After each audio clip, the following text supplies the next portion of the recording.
Somebody be nice enough to hand us the sheet. Actually, you can give it to Jenny. Actually, that'd be perfect. Select them. Thank you. Thank you. We definitely have a quorum. Are we in compliance? Oh, that's coming. Oh, here it comes. Yes, we are good. You're in compliance. Judgments. That's not much. That's fine. Waiting for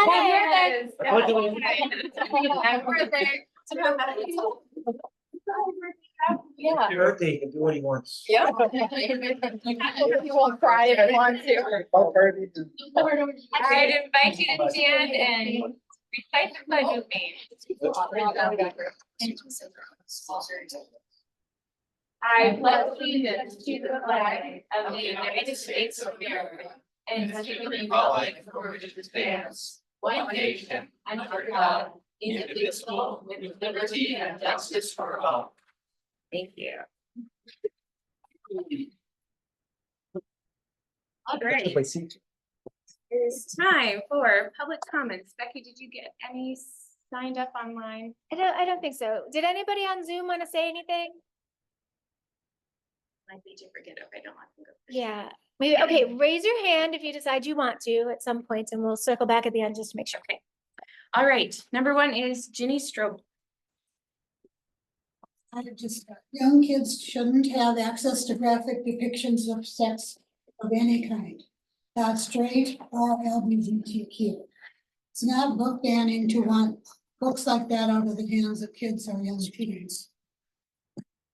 Their parents should decide when they're mature enough to learn about those things, not taxpayer-funded public libraries.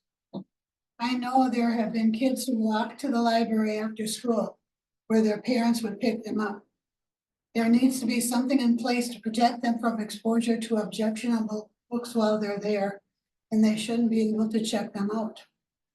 Right now, there's nothing like that in place, and I think there should be. Thank you, Ginny. All right, I believe the next name is Mary. Very high. Thank you.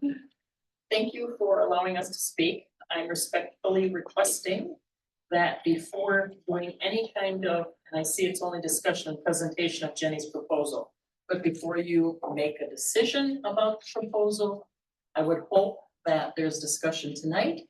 You postpone any decision until the public gets a full description of what's being proposed, as well as board members. This is a public library, so I think input into your deliberations from the public is necessary. Thanks. Thank you. Itola Foytik. That is me. As some of you know, I was the high school librarian for 35 years, and 15 of those years were as the librarian. When I was in library school, we were taught and we were preached to over and over and over that if it's a public library, you have to have all facets. If you have the Bible, you have the books for the other religion. So as a public library, you have to honor all creeds, all colors, all everything. And Ginny referred to kids in the books. I think parents should be with their children when they select books. I feel that one. I have seen this place sometimes, and it's a babysitting service for parents. And I am so glad that when we have snow days, you're not open, because I could just see you bombarded with children. I mean, when there are snow days, I have 3 grandkids, and yeah, when there's snow days and my daughter has to go to work, she can't ship her kids off to the public library. She has to find a babysitter. So, but my main point was that it's public. It's for everybody and every interest, let's say. Thank you. Thank you. Diane Barkstrom. Hi, that's me.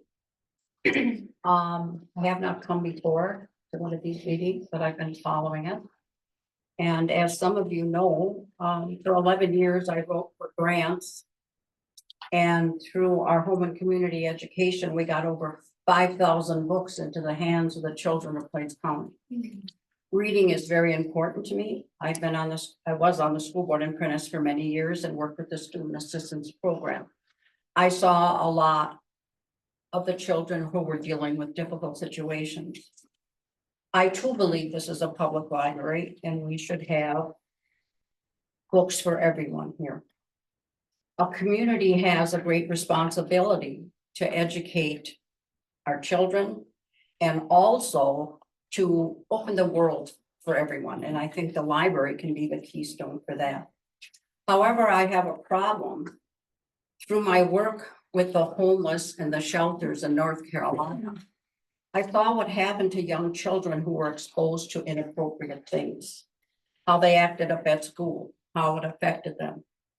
No 4-year-old, no 7-year-old walks into a library and says, I want a book that shows graphic, whatever. It's a parent or an adult who is interested in that.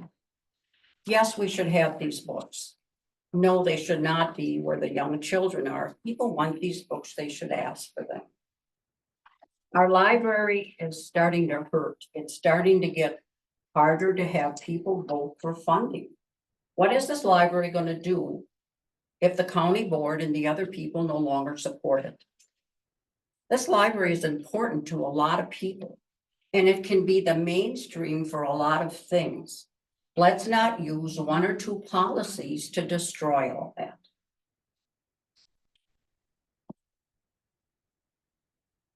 I believe this is Julie Olson. Yeah, Julie Royalson.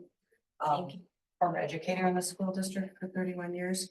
I think it can reasonably be assumed that the public libraries around the state and nation have roughly the same variety of reading materials as Phillips. Yet we've had more challenges than any other libraries I've heard of, enough to draw the attention at the state and local levels. We should be concerned that a small vocal group of individuals think they should be deciding the appropriate measure when everyone else is reading. Julie. Sally, I think it's Hummel. I would like to read the same thing I read to you over the armory. My name is Sally Rummel. In 1953, I was a sophomore at Phillips High School. I left my Phillips Public Library. Oh no, I left my Phillips Public Library book in the classroom on a Friday. On Monday, I went to get it.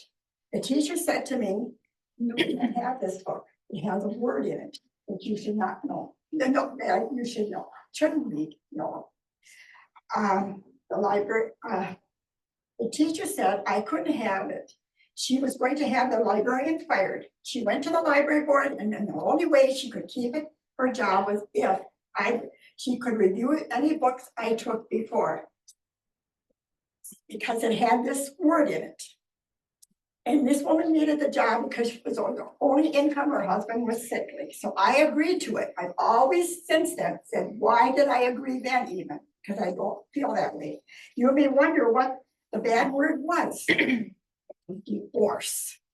Divorce. It was not acceptable at that time. And that's what, this is how much from 1953 to now. And that word is known, and people have had divorces, but it wasn't. There was one woman, and I'm loyal, that came back with 2 children. She was married, but divorced, and she was shunned. She was actually shunned, and her parents owned a business here in town. She was not anybody bad, and I always felt sorry for her, and I want you just to, I saw the, yeah, but anyway. It happened to me. Just think, I just left a book in there and the teacher said it was a bad word. I didn't know what the bad word was till I got there. And that's what it was. Nowadays we call other things living styles or something is bad. In those days, it was divorce. 1953. Yeah. Shirley Smith. I am a member of the Friends of the Library and probably I'm one of several administrators for the page. And besides repeating for the Friends group posts from our library, I follow pages of the other libraries in the county and book lovers, retired school librarians, so that, you know, when you go to the page, there's something to see.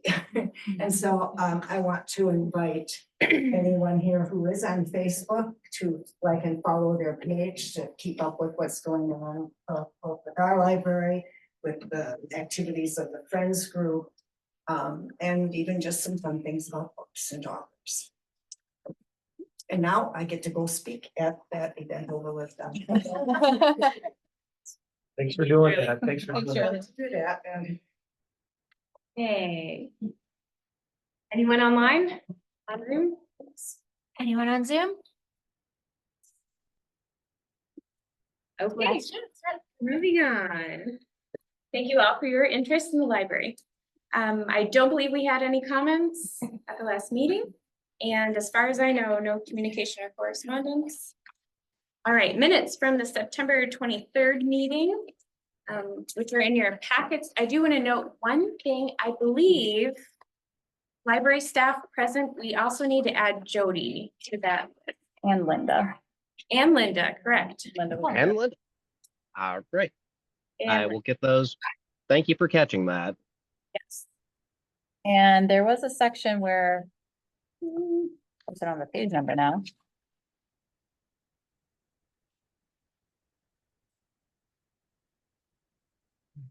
I read it in advance and I don't remember. It was original page number there. Other one, bottom. Okay. Maybe I might have my copy. No, I didn't. It was asked about making sure we had city legal counsel review whatever proposal we would proceed with if appropriate. And it presented the question as being asked by Jeff. I think actually the question was presented by Mark, was my recollection. I can't find it in the notes, but Here, let me, I'm just looking through the minutes to try to make sure I find the Oh, right yes. spot. page is Mark, Page six. page 6 of your minutes. 8 of the. whole- Page 8 of the whole thing, 2 bullets, 2 white bullets up from the bottom. Says Jeff Fall asks if Yep. Marco's proposal, I believe that should be Mark Berskevich. Just put Mark Okay. B. Mark B. Yeah. We won't make you spell it. Okay, yeah, that's actually one struggle that when I'm writing my notes just for myself, wait a minute. This looks like, okay, normally I just do a control like H, replace everything at the end, because when I'm writing, I do sometimes first name, last initial, sometimes I spell it out. I try to just spell it out so I'm consistent with everyone. If I ever miss that, apologies and no disrespect or anything intended. Understand. So we have an option. We can make a motion and a second to approve the minutes as adjusted, as those notations have been made, or we can delay and approve it next time when you see the final copy. I'd prefer the former if somebody is comfortable with that. I would love to make that motion for you. Motion made by As adjusted. Brittany to approve the minutes with the adjustments noted. We need a second. Second made by Brian. All in favor, say aye. Aye. Any opposed, say no. Aye. Motion carried. All right, up to you, Mr. Bruce Marshall, sir. For interest sake, I did pass out a treasurer's report. I just finished it this afternoon. There's nothing, no action necessary, it's just information. There's nothing of consequence that has changed in the last month. Nominal deposits and checks and whatever. Nothing unusual, okay? But nevertheless, I'm just passing it along so everybody's got the information. And I did send it to you, Becky, about 15 minutes ago. You can pass it on. Okay. 2 other items. Most important is the CD. We have a $60,000 CD, which will come due in November. That should either be renewed or taken out and reinvested. And I'm suggesting that we take it out and reinvest it. Because you just roll it over, you just get some lame interest rate. And I shouldn't say that, but you get a lower interest. We are currently at 5% because we set it up on a promotional rate for 9 months. At Prevail, the current best promotional rate is 4.25%. It's actually 4.18%, which yields to 4.25%. That would be a 7-month. There is a 19-month, which is the other special, that would yield 3.75, 3.75. Checking with the other local lenders or places, Forward Bank would be 4.25, yielding 4.32%. That would be a 9-month CD, so marginally better. And Connexus, which is the other one, they would be in the 3.6 to 3.86 range. So it would seem to be between Prevail Bank and Forward Bank. It would be my preference for the very nominal difference of 4.32% at Forward Bank, 4.25% at Prevail. It would be my preference to keep it there, just for simplicity's sake. But that's what we have available. So it certainly makes sense to pull it out of the current CD, let it, take it out and then either reinvest it at Prevail for 4.25%, or take it over to Forward Bank for 4.32%. And those are the APYs? What's the interest rate if we don't? Because if we don't do anything, if we just let it roll over, it will roll over for another 9 months, and that will be at 1.1%. So it does seem to me we ought to be just. Expires when? November 9th. Yeah, I will say I didn't check any place outside of Phillips.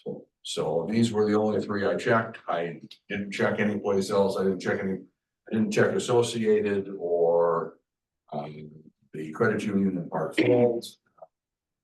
Just checked here at Phillips. What did you say Connexus was? Connexus was 3 points. Oh, really? 3 point, their highest one was 12 months for 3.86 effective. Must have dropped since I looked a week ago. Oh, well, unless I missed something, but that's what oh, wait, I'm sorry. I said that wrong, 3.99. They didn't get to 3.9. Effective. That would have been for a 24 month for the 399. 3.99 for 24 months, 3.86, 12 months Okay. at Connexus. Yeah.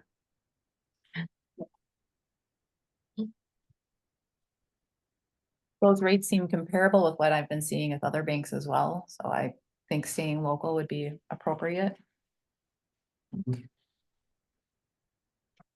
Happy to take some direction. Need a motion? Indeed, we do. I'll make a motion that we just leave it up Prevail 4.25%, 7 months. I'd second that motion. Just for conversation's sake, if the rate drops before you have the opportunity to put that in effect, Bruce, do we need to put a range on our motion? Well, since I plan to do it tomorrow morning. Oh, okay. Yeah, I say that. I can't do it until the 9th. You're right. But I'm intending to stop in there and wherever we were gonna do it, try and get it arranged, but you're right. Right. Probably should. Usually at the end of the month, they make an adjustment, so. Brian, would you be open to amending your motion to Sure. give us a little window if the rate drops? Well, you might want to look into something a little more longer term, because the rates are starting to go down, it would appear. So 7 months from now, you're probably going to be looking at, again, on a lower rate. Depending, the election will be over by then, but still. Yeah. Not that- When would we need these funds available for? Because we were keeping the funds for the building project. Is this kind of a set aside Variety of or things. variety? For whatever it might be, and I mean, on a practical level, the worst case scenario is if you have to take it out early, you simply lose some of the interest. You're not gonna forfeit any principal or anything, so, but yes, these are 12 month, let's see, back up at Prevail. We got the 7 month is the special, 12 month at Prevail would be 1.1%, 18 month at Prevail, 1.1. A 19 month special over there would be 3.75%. Over at Forward Bank. Let's see, the 9 month was 4.32% effective yield. The 1 year best rate was 1.15, and the 2 year was 1.4, could get up to 1.41, because we would have the minimum of 25,000. So, and then it's an Nexus, if you wanted to be looking at 2 years, they have the best 24 month rate, which is 3.99% for 24 months. That might be something to consider, but the rates are going down. Yeah. 7 months. That's what like is. But we have a motion and a second. We can discuss more, or we can take a vote and then revisit it with a second motion if we so choose to do so. Unless you'd like to withdraw your motion. I don't know. Whoever's got that crystal ball, rates and the elections going, Well, you can get 432 for another 2 months. As opposed to just, you get for a 9 month at a higher rate than what you get for the 7 month CD. It is 0.07 difference, only 7 basis points, so that's really not that much. which one were you looking at, Mark? You said 432 for 9 months with Forward and 425 for 7 months with Prevail, correct? Yes. 399 for 24 months. And I was telling Meredith here that I would guess 7 or 9 months from now, you're probably gonna be, if renewing this, you're probably gonna be looking at something in the 3s or a little less, like a special, like a 9 month special yet or something like that. It's probably gonna be down even below 3%. So. But this money now, is it earmarked for the building project? Or is there anything where These are that the funds. 60,000 is going to be needed for anything between now and then? Not really, right? Not at the moment. I mean, this is within with the treasurer's report that I gave here, this is 60,000, there's $78,000 basically that we have in the board designated funds. This is 60 of 70. Right. And so some of it is designated for copier, some of it is gifts, some of it is the various things that are listed in here. But obviously we have all been thinking that some chunk of this is gonna wind up going to hopefully complete the renovation project, along with some other grant money or other fundraising, however that may go. But I mean, nobody's talking about anything in the next 6 months, 9 months. Becky'd be the best one on giving a thought on that, but I don't see anything happening before next summer or fall probably.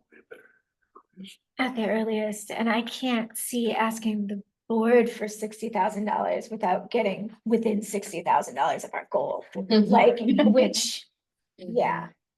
Excuse me, as a banker, you could split the CD.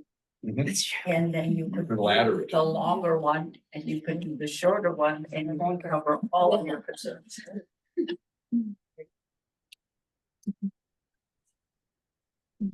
Yeah, I guess, and I don't have much of a thought to offer here, but just the more I'm thinking about these various options in my head, I kind of like the sound of that 24-month 3.99% one, because my general sense is that I think interest rates are going to keep going down slowly, and 24 months from now, the idea of a 3.99 rate will be outrageous. All right. The comment, let me just make a quick comment here. Diane's comment is absolutely correct. There, what she's kind of referring to is sort of laddering these things.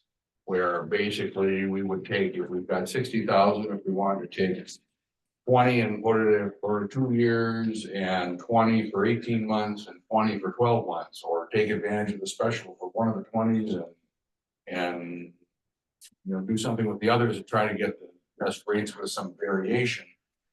That's not a bad idea at all. I think it's a very good idea. Yeah, that's, I think something like that where I wouldn't necessarily want to do the whole thing for 24 months, but doing a chunk of it for that. In light of all this, I should probably withdraw my second for the original motion. Withdraw my motion. Well, why don't you just go Yeah. the 30 on the 24 month at $399, and then the other 30 at $432 for 9 months. I'll second that. Okay, so 30 at Connexus. 99. And same concern that Christie and 30 at forward. No, yes, at Yeah. forward, 432, 432. Because And we that was are a 9 getting money from the city and the county, and I feel we should maximize their money by taking advantage of the highest interest. Well, I should point out, none of this money came from the city or the county. None of this is taxpayer money. This is all money that has been in some Okay, fashion, but it's still, the concept is still. Yeah. But I just. Yeah, it's fungible. Okay, and so 30,000 with Connexus at 3.99, 30 at Forward Bank with 4.32, that's a 7 month. I'm sorry, 9 month. Yes, 9 month. And 24 month at Connexus. Okay. What I'm trying to say is the same concern that Christie raised before. These are the rates as they sit today on October 24th. We're gonna be going and doing this right after the election. Rates may change at the end of this month. I think that tends to adjust. Do we want a range on this motion?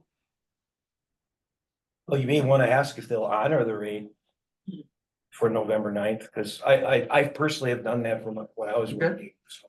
All right. And well, the worst case scenario is if I can't get these rates in this situation, then I will not renew anything and will redecide next month. That make sense? In that case, would the money just go into the savings account? We're just going to just back into the savings. I do believe you have, what, Right? 10 days after the end to actually adjust it, so. Correct. But we won't probably have, well, I don't know. Well, it depends on when the November meeting is, Right. Yes, you're correct. You normally have 10 days. Yeah, on the due date. after the expiration. Great. Any more discussion? All those in favor of splitting into 30,000 chunks for the 2 banks? Say aye. Aye. Any opposed, say no. I, Motion carried. The second on Who that? seconded that? Oh, that was Brian. Okay, thank you. I missed that. And Oh, then yeah, actually, one other informational note for as treasurer, we did verify that we are properly bonded, through the city. Through the city's insurance. So these are good. That was one of the things that has been bouncing around and both by statute and bylaws, and we are, properly bonded for $100,000. Thank you for following through with that, Bruce. That's all I have. excellent. Thank you. One quick question. Who made that motion initially just now? That was Mark Briskevich. Mark with a K. Got The other Mark's got a C, it. Yes, right? you did. Correct. Yes. All right. Thank you. Wiser. Becky has a report for us. Okay, first of all, I need at least 3 volunteers to come next Thursday and judge cupcakes at 9 o'clock in the morning. Oh my God, do I get to eat them? Yes. Yep, I'm in. All right. Is anybody else? No, we have to drop the house, so it's no big deal. Okay, good. 9 o'clock, anybody else? Halloween I'll show cake? up. Yeah, perfect. Okay. Anybody else? Okay. Somebody else think about it, but Mark and Brittany, that's. 9 o'clock Thursday. They are being cooked by Mrs. DeGroot's food class, and we have a rubric by which you are going to judge them. So, yay, all right, perfect. I'm on soft. Like, Okay. It's horrible. This looks great. Great. You guys had asked that we start reporting on numbers to the programming. So on pages 13 and 14 are the numbers for the programming. The one that says October programming numbers so far is kids. I'm sorry, I realized today that it didn't say youth on it, but that's the youth programming. And then, oh, sorry, and then on page 12, on the back of this says adult services, and that is the adult services, obviously. I think it's going really well. I have actually a couple other numbers to show you in the next part. So we'll leave it at that for now. Can I ask a quick question? Yes. The upcoming community game day, you know when it is? So I was gonna share that with someone, but I didn't get on the calendar. The Which day? 28th. Monday. Do you have an extra one of those, Mrs. Markle? Jody Okay, can thank you. print out. Come, have fun. It is fun. It is fun. At what time? 3:30 to 5:30. Thank you. Stuck on that. Okay, I keep going out to play Hangman inside Villa once a week, which is really fun. They're great.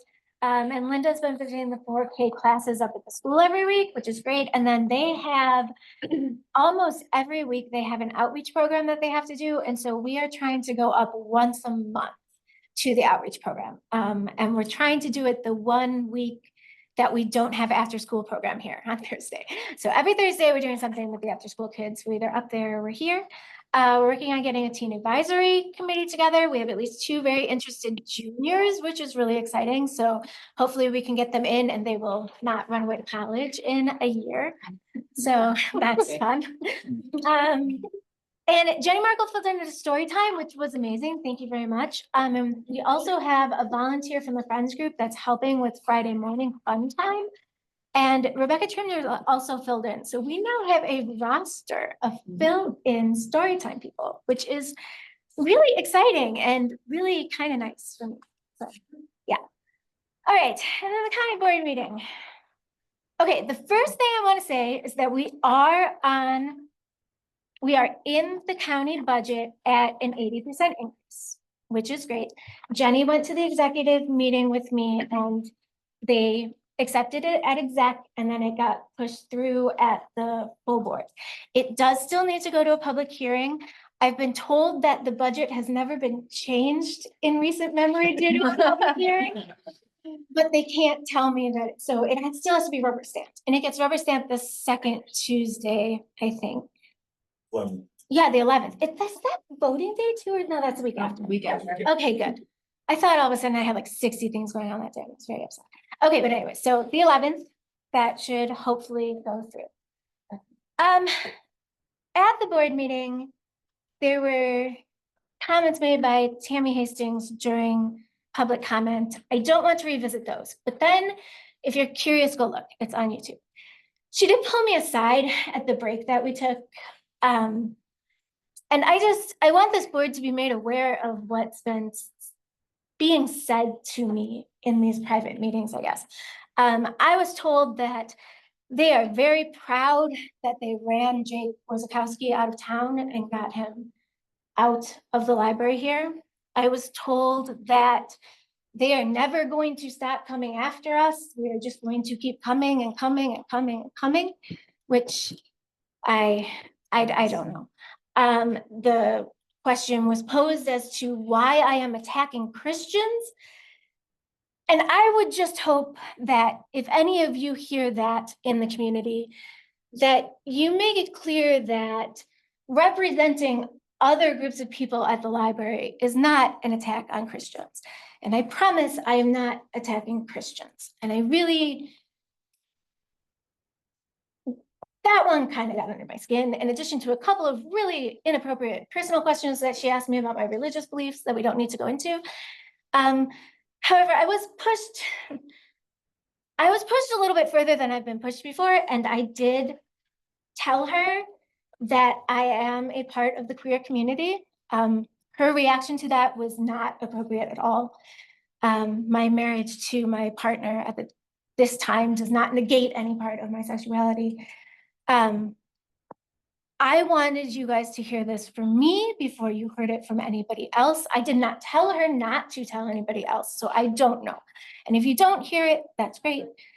I am happy to answer any of your questions, not now, obviously, but in a one-on-one capacity. So, needless to say, I do not think that the next county board meeting will be quite as much fun. And I will be more careful about allowing people to just come up to me and start talking to me in public forums. I feel as though I do better when I have a minute to think about things, and sometimes things are said that maybe shouldn't. And with that, that is the end of my report. So thank you. For your report, Becky, and for your candor. On behalf of the board, we thank you for asking for the funding that we need and for representing the library in that matter. All right, staff meeting minutes are in your packet. Hopefully you got a chance to look that over.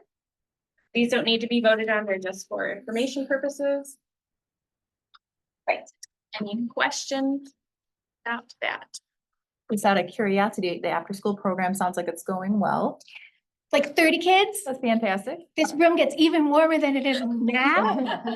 I don't think. But yes, it's going. I know it's early on. Are any of them expressing interest in taking materials with them when they leave? Or is it just getting them here is a first step, obviously, to be familiar and comfortable at the library, but. We should ask the proctor. I guess I hadn't thought about it because their parents are aware that they're here.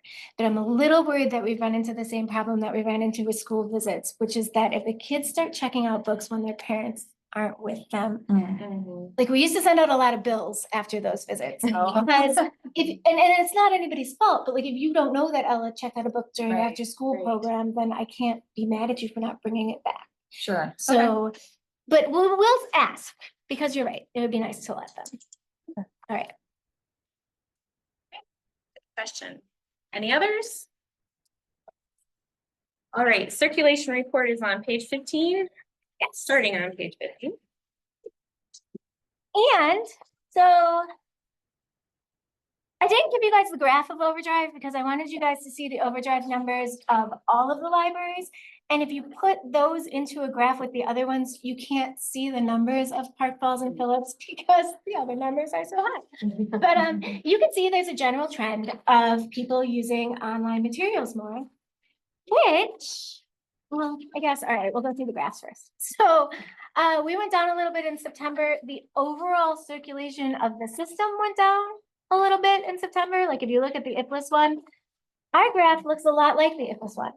I don't know what magic they have in Park Falls that is letting them not match the overall system graphs. I don't know. I'm very happy for her.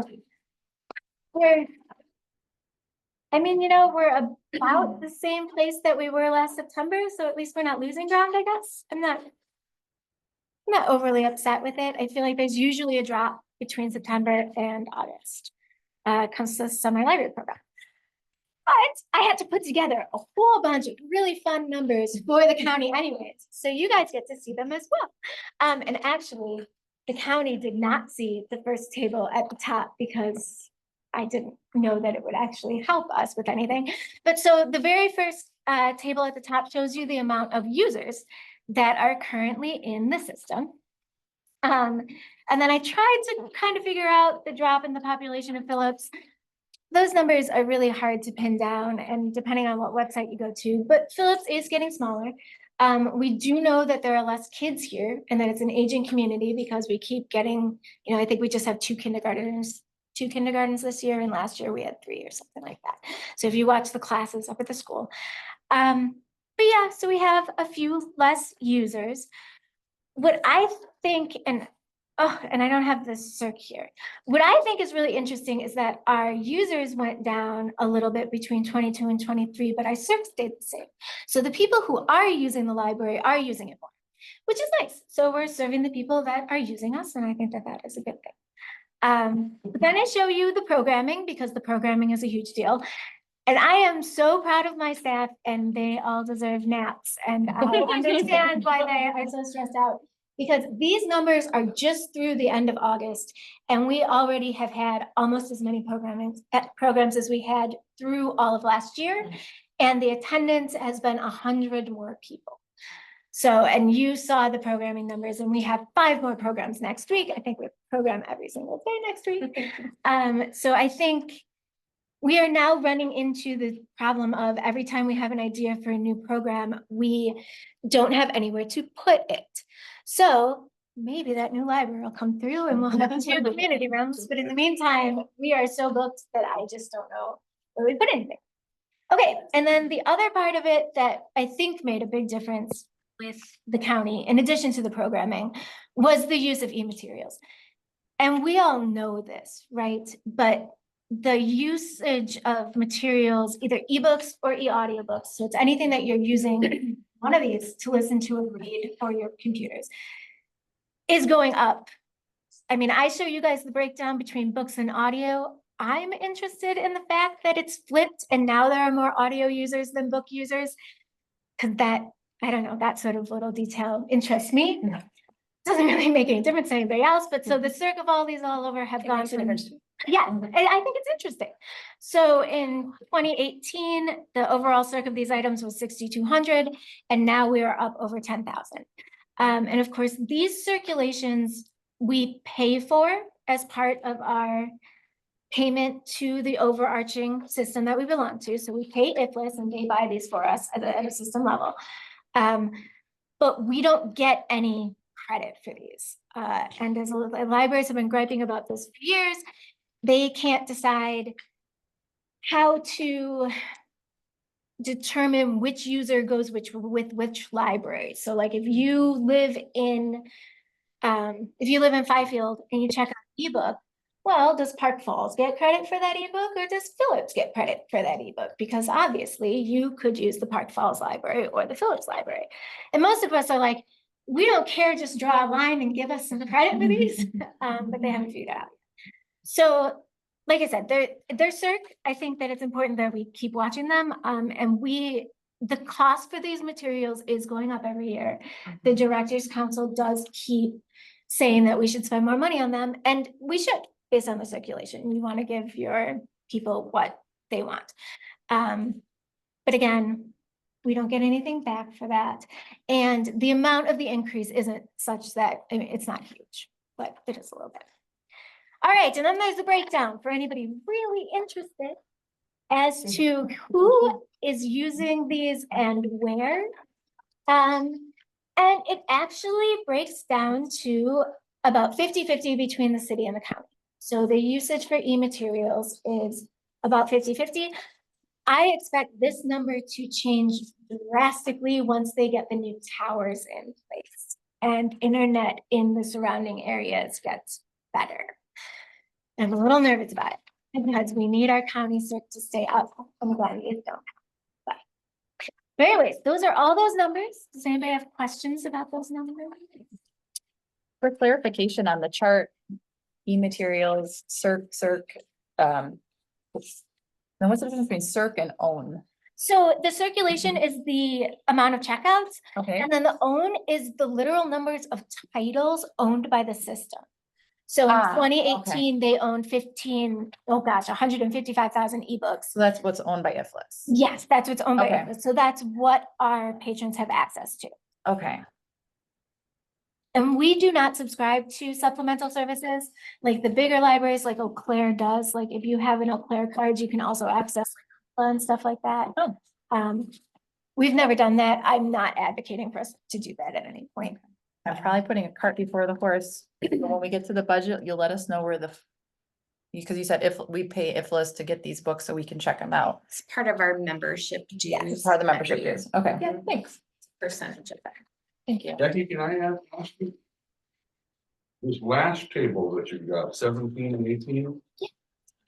So the total numbers that are shown there, 19,432 is the total, of which the county is 10,098 or 51.97%.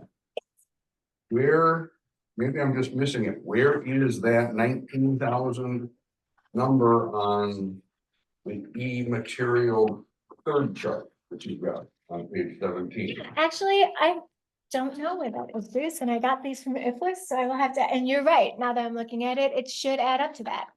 And I do not know why it does not. Well, Yeah, I was just trying to correlate the charts and I'm. Is that from Becky, yeah, there is a chance that these numbers are from, are these the card holders versus the checkout numbers? no, because I didn't give you No? guys the card Okay. holders, because I thought that the checkouts were of more use to us than the card holders.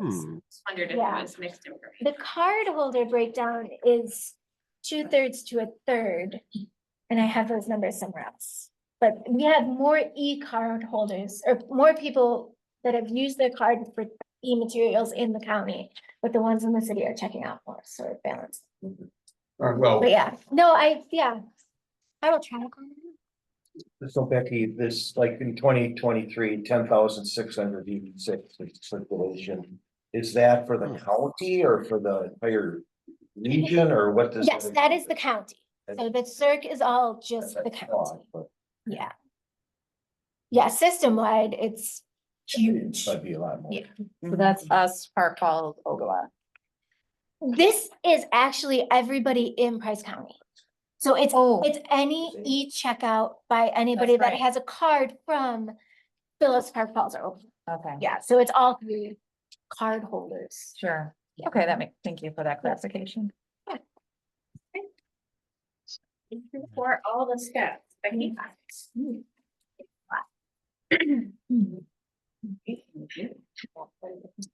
Okay, did we have any update from the library friends?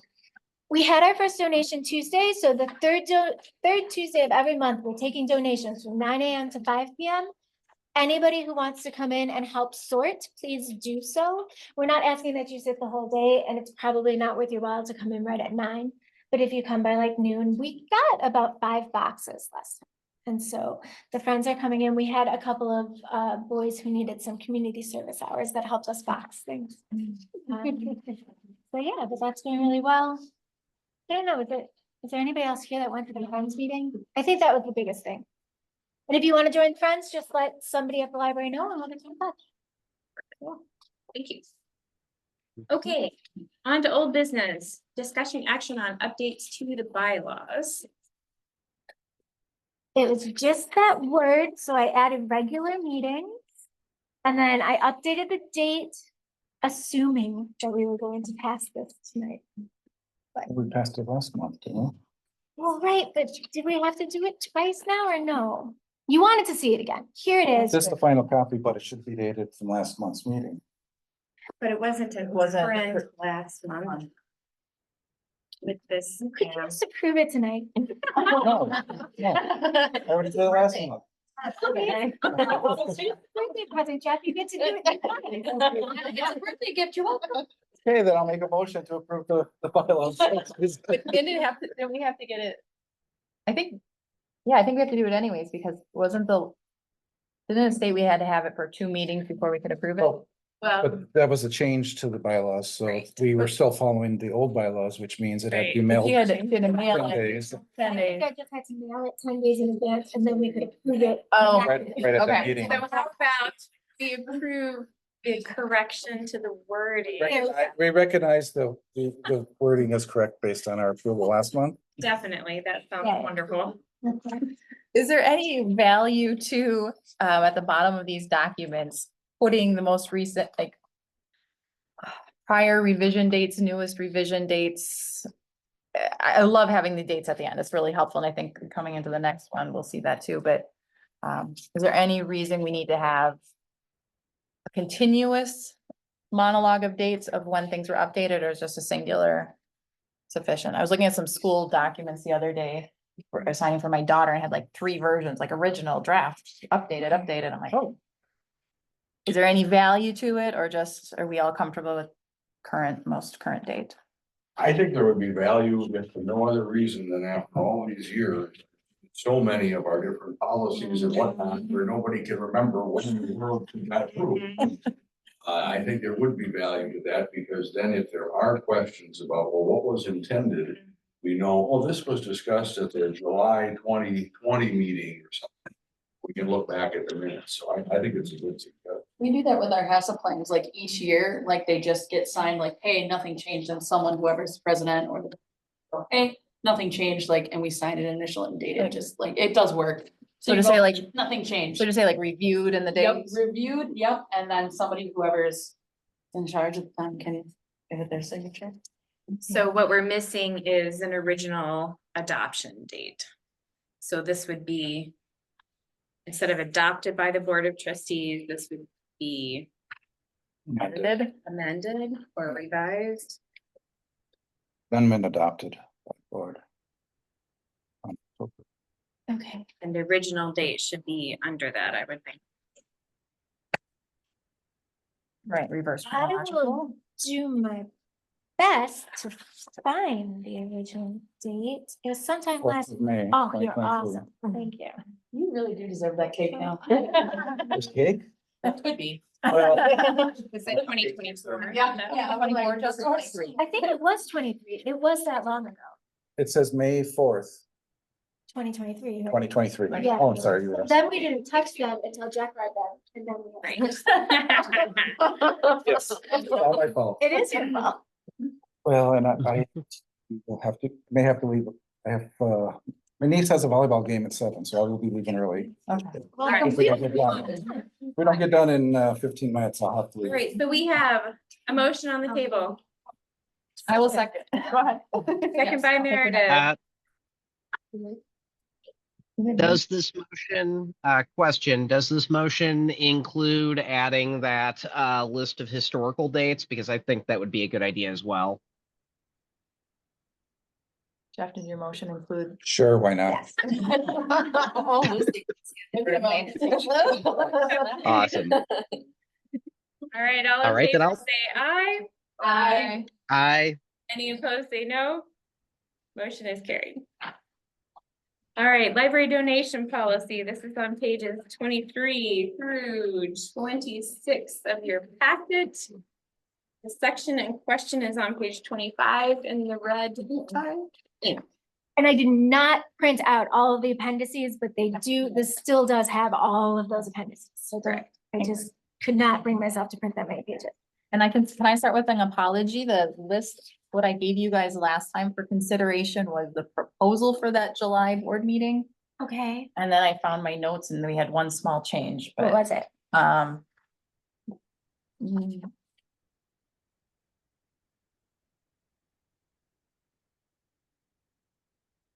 know what it said, but I didn't find my note.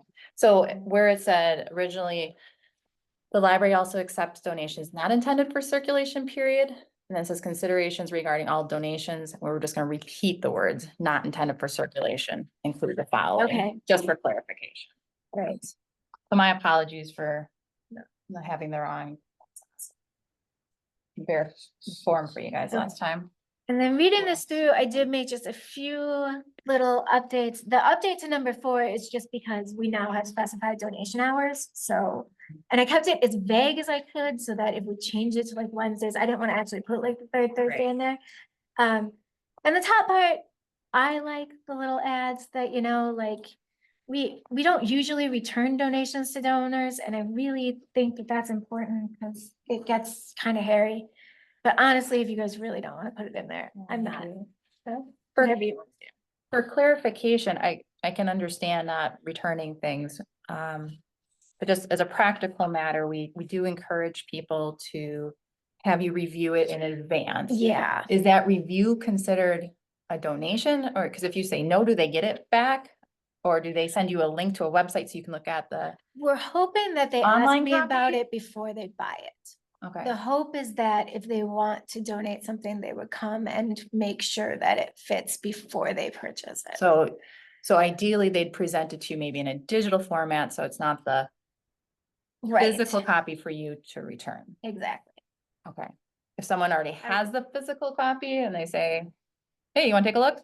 Is that, Yeah. I'm just curious where that fits. I would assume that if they came and visited you in your office and said, how does this look at first glance? Do you think it would work? And you said, oh, I think so, leave it here. That's different from saying, oh, I can tell right away, we have 5 of those. We don't need another one. Take Right. it home with you. That would, That was just Oh, my I concern see. is how the review.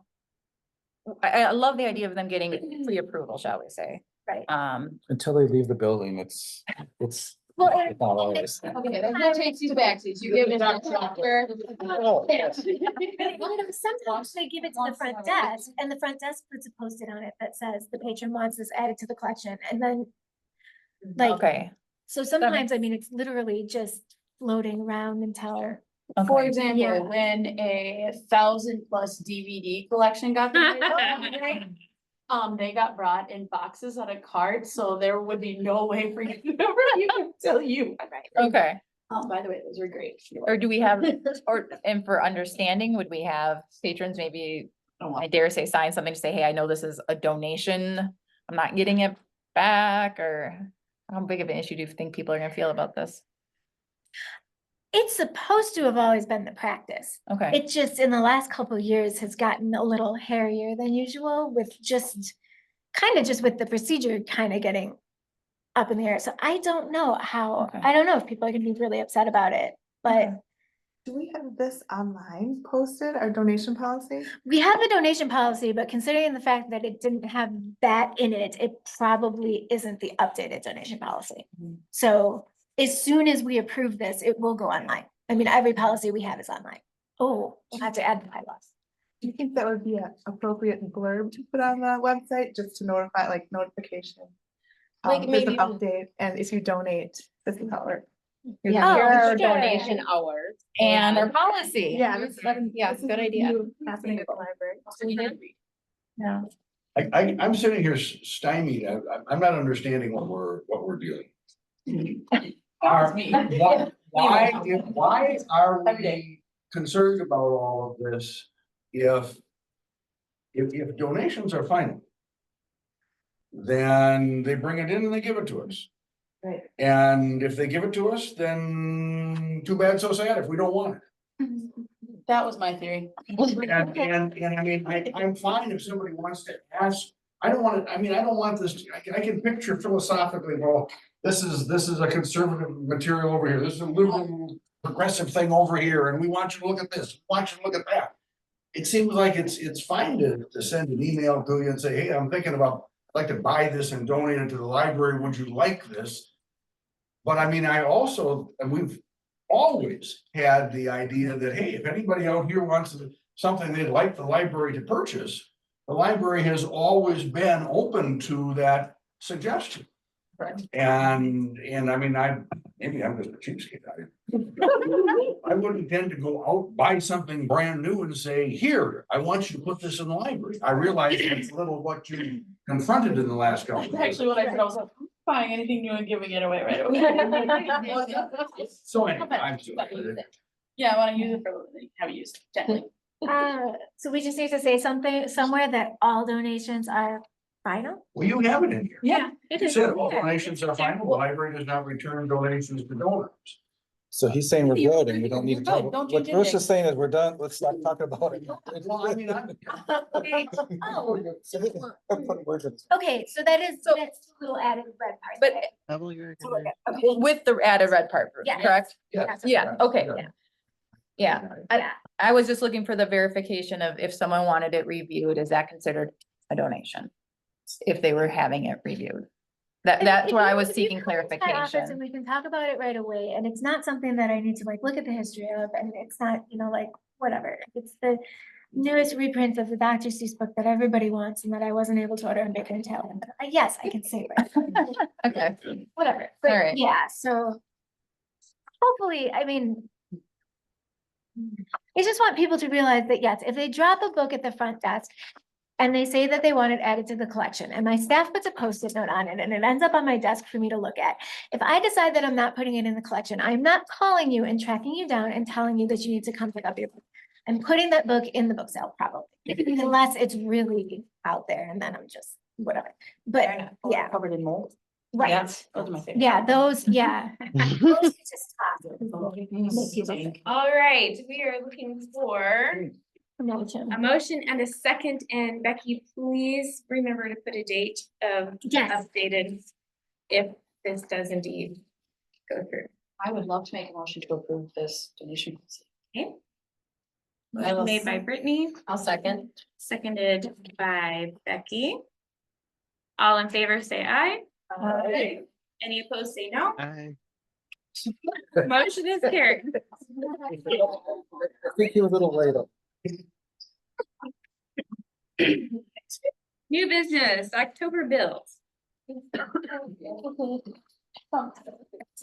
Are there any changes from when these were sent out, Becky? No, no, and those extra pages, 31 through 35, through 36 actually, are the numbers from the city. And I don't know why they gave me that page 36 as tiny. That used to be 2 pages, and I apologize to y'all. I can't read it either, but those are all of your city numbers. So, and that just goes along. So, you know, that just, yeah, shows that Shelby paid the things from last month that we asked her to pay, basically. That's really good. And the Excel number is on there somewhere, and so those were put into September, so your electric bill numbers here are where they're supposed to be, so. I have a couple questions. Okay, What is micro marketing under audiovisual about? that was for audiobooks, so they are just another vendor that I buy books and audiobooks from, and it's usually audiobooks in large print. I don't usually buy regular print books, which is just me trying to keep track of things. And the other question was, under adult books operating, PCHS, what is PCH? That is the Price County Historical Society. We actually purchased those from Johnson's hardware store, but we went through and bought, he has copies of every publication put out by the Historical Society. And ours were getting really ratty. And so we went and bought new copies. And Evelyn's been having a really fun time going through them all and replacing our worn copies with that. Thank you. Thank you. Any other questions? I had one question, that I had asked you yesterday, Becky, Yes. about the E.O. Johnson bill. Yes. So Are you able to track that down a little bit and give us this, is this a half a year bill or a quarter bill? What is it? So they are billing us quarterly, and they are billing us quarterly for half of this amount. So this is 2 quarterly bills, and I did look back and we did miss the July one. And this is our contract payment. With the old copier, we used to send them the actual number of copies that we had made, and we used to pay just for that. With this copier, we pay this contract amount, and as long as we don't go over a certain amount of copies, that's it for the quarter. If we go over that amount of copies, then they rebill us for the extra. So that little tiny, like $27 bill that went through a couple months ago was an overage charge, because we did go over. So, yeah, So this 524 is for 2 quarters? yes, so this is a half a year of our copier contract agreement, and I broke it down. And we should be hopefully bringing in I should be giving you about $90 for the copier machine every month to pay for this. And if I'm not, then we might want to look at charging a tiny bit more for copies, or paying a little bit more attention to color copies or something. Well, we just deposited $119 Right. today for this last month. Yes, so, and I think we usually do break $90, but if for some reason that were to drop, because we really do just want to have people pay for what they're using. And this does include all toner costs and maintenance. So if they have to come out and fix anything that's in this, and I just call and they deliver to them. Thank you for checking. Yeah. Okay. Good questions. We are ready for a motion and a second to accept the bill. I'll make that motion. Motion made by Meredith to pay the bills above the line in the amount of $3,656.09. And below the line, $844.11, I believe. I would second that. Second from Christie. All in favor, say aye. Aye. Any opposed, say Aye. no. Motion is carried. Okay. Discussion action on forming a finance committee. If I could, Bruce, are you willing to talk about this since this was your idea? Well, we were just talking about this was something that came up during Becky's, youth.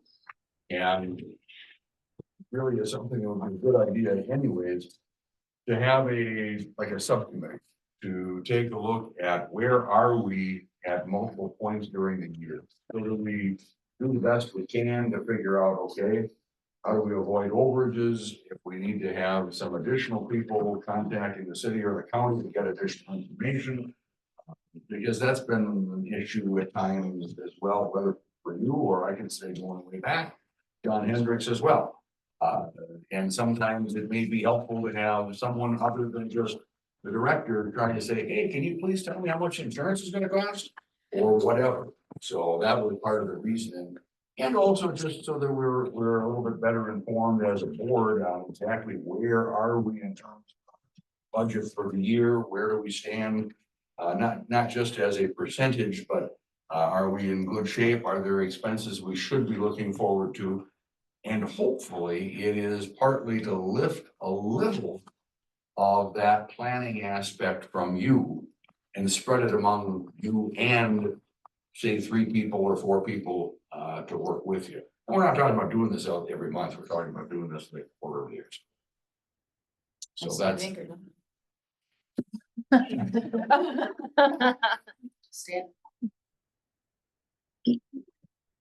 That was the sense of it, and obviously we've got multiple people on the board that have experience with some of this, whether from business, government.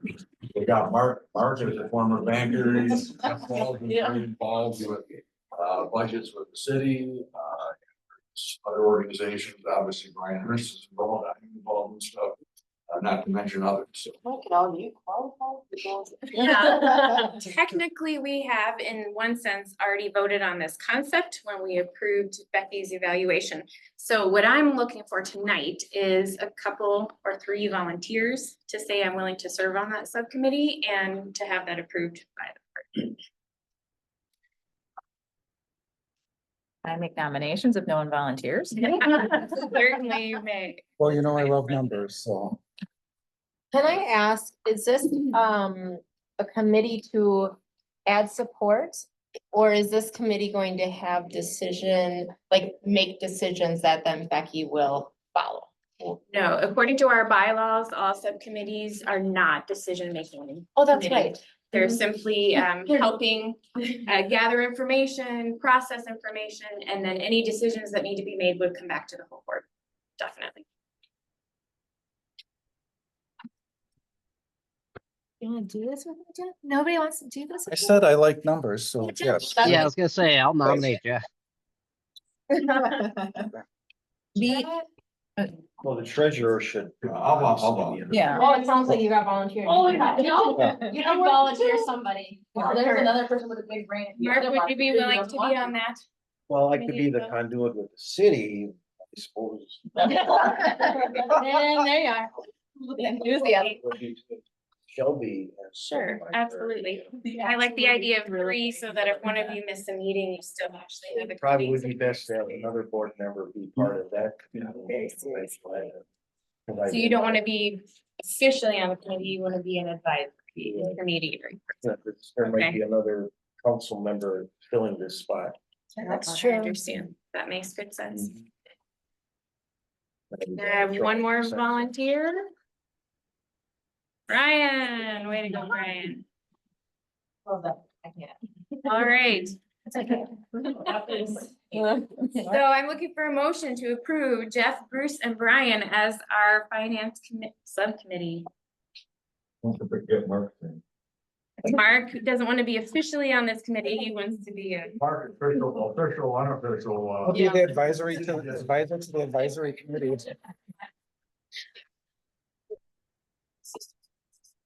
I gotta cover. Wait. I will make that motion. Thank you. Motion made by Christie. Do we have a second? I would second. Thank you, Mark. All in favor? Say aye.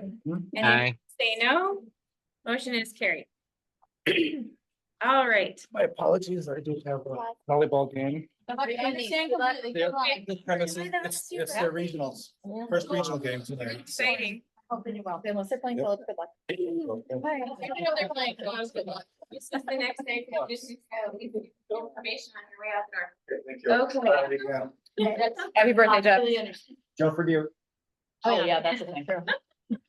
All right, with your indulgence, I would like to take a 2-minute break so we can stretch and I can use the bathroom. Oh, she thinks she. Be right back. Yep, done. That was good. No, that one. I'm 2-minute break. I am. Oh, and then Bruce, I need at least that one check, but okay. Get extra water. Hydrate up. Uh-huh.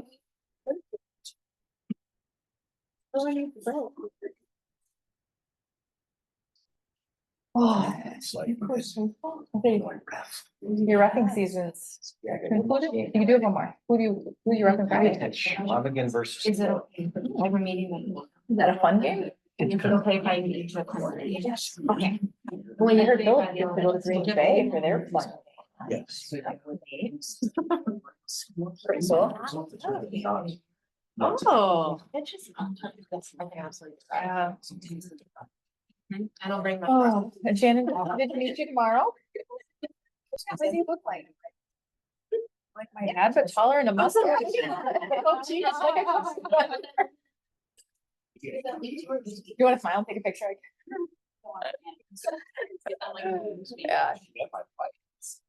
Yeah, she was smart, but you don't look like your wife. I wasn't trying to. So now you can look at all of them. Although I still use a ring. Yes, by the end of the month. I end up being. That's it. I can use the photo. Once and then. Oh, sorry. I scheduled, I had to schedule that. On something, when I wasn't, look at my paper calendar. Yeah, well, I actually put you and Johnson in my office yesterday and to hire them to do a small project. Yes. So if I actually can have them Yeah, on hand, I'm like, I can't. we don't have it digitally. No, yeah, What they were you would- quoting me was not that. All right. Thank you. Oh, did you copy it already? Oh, Yeah. Nicely done. Thank you.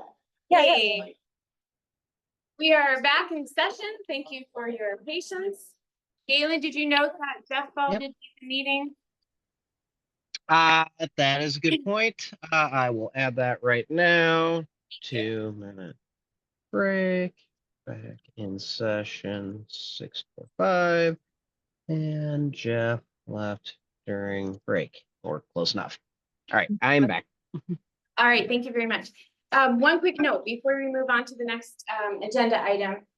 Bruce, can I ask you to organize your team for that advisory committee? I realized when I stepped out of the room that we left it open-ended with no organization, so that's on. I'll organize it. I'll get everybody.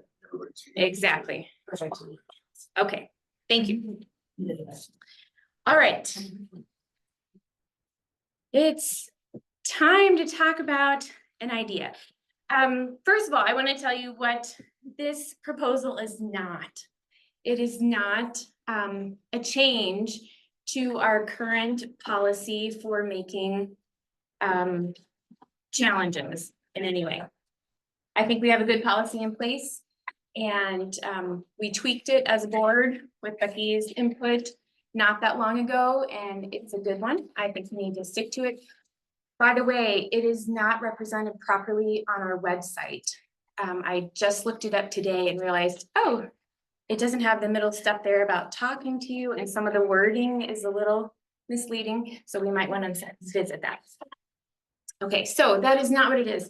I don't want to change that. I want anybody and everybody to have an opportunity to ask questions about materials they are uncertain about, or if they feel it should be better placed in a different position, or if they think we need something to balance it, that needs to be in place. So as I was considering last month, and we were coming up on book challenges for adult materials, which has never happened here before in my knowledge. I was trying to imagine, and without talking to the person who, I've had no contact with the person who made the challenges, I can't be certain, of course, what his motivations were. But I started wondering what would be concerns of an average person who is making a challenge about adult materials, and what do we hope to gain from that? Where do we hope to go with that as a board? It kind of feels like a no-win situation. We certainly don't want to be banning materials. We don't want to have materials on our shelf and then remove them without very good reason and careful consideration. And it seems like we need something better than that. And why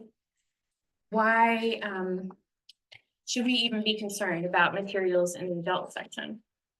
And then I started thinking about my own concerns as a parent in particular.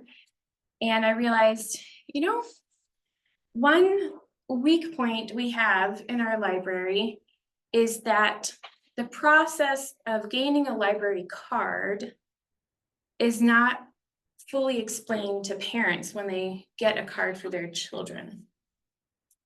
We have one little form, which I meant to bring tonight, and I did not. It does not say anywhere on there that a child who gets a library card automatically has access to all the materials in the library. It doesn't issue a disclaimer of any kind. It doesn't say that parents need to sign to give informed consent to what their children are accessing. And I think there's a lot of feeling amongst parents, especially of young children, that, well, of course the library wouldn't let my 7-year-old check out 50 Shades of Grey. Well, that's actually not true. The librarians would have to let that happen according to our current policies. So I started thinking, what is something we could offer as a library that would help to calm some of that angst without compromising freedom of speech and access to materials. I certainly don't want any of you telling me what I'm allowed to read or check out, and I want to give you that same consideration. So I came up with a thought, and then I started digging in with research. This is why I needed time. I have spent hours looking into information, calling libraries. I've contacted multiple lawyers. I talked with an ethics professor. I've done everything I could to find out, is this idea viable? Will it work practically? It seems like a good idea to me. As a parent, as a board member, as someone who checks out materials. I have over 8,000 checkouts just since we put more in the library. So I really do use the library. I love the library. I want other people to love the library. I want to be here. So this is just an idea. You can pass this around. I purposely did not ask Becky to put any kind of decision or vote on the agenda tonight, because I don't want us to feel pushed into any kind of decision. I want us to have time to think about it, to discuss, to bat ideas around, to come up with the best possible option, and then to decide if this is something we want to try or if it was just one of Jenny's harebrained ideas, that needs to go away. Okay, so if you look at the top of the page, I'm just gonna kind of read through and make comments as I go. If you don't mind, I would like you to hold your questions until the end of this paper so that some of them might be answered by the time we get to the end of the paper. So the need in my mind is to support our mission, which a few months ago, we agreed that our mission is to enrich lives by promoting literacy, learning, and community, while valuing freedom of speech in the press, maintaining safety for children, and promoting public trust in the library, the staff, and the board. And while I wrote that down, I thought that sounds like 3 impossible goals at the same time, but I really think we can do it. I think we can. So my proposal is, couldn't we offer parents a tiered library card system so that parents alone can choose the level of access that is right for their child and only their child? Level 1 could be something like this, that the card holder, which would be a minor child, would have access, full access to everything in the children's collection, but only the children's collection. A level 2 card could be a card holder who has full access to the children's and the YA collections. I think it would be reasonable to include, or at least discuss the option of including general nonfiction. That would be, books about Wisconsin history and weather and biographies, along with any DVDs that are not R-rated. That would seem to be a reasonable addition to the YA collection, but it's definitely up for discussion. And then a level 3 card holder would have full access to all library materials, but I would really like to see a parent sign so that this is an informed consent and not just a surprise.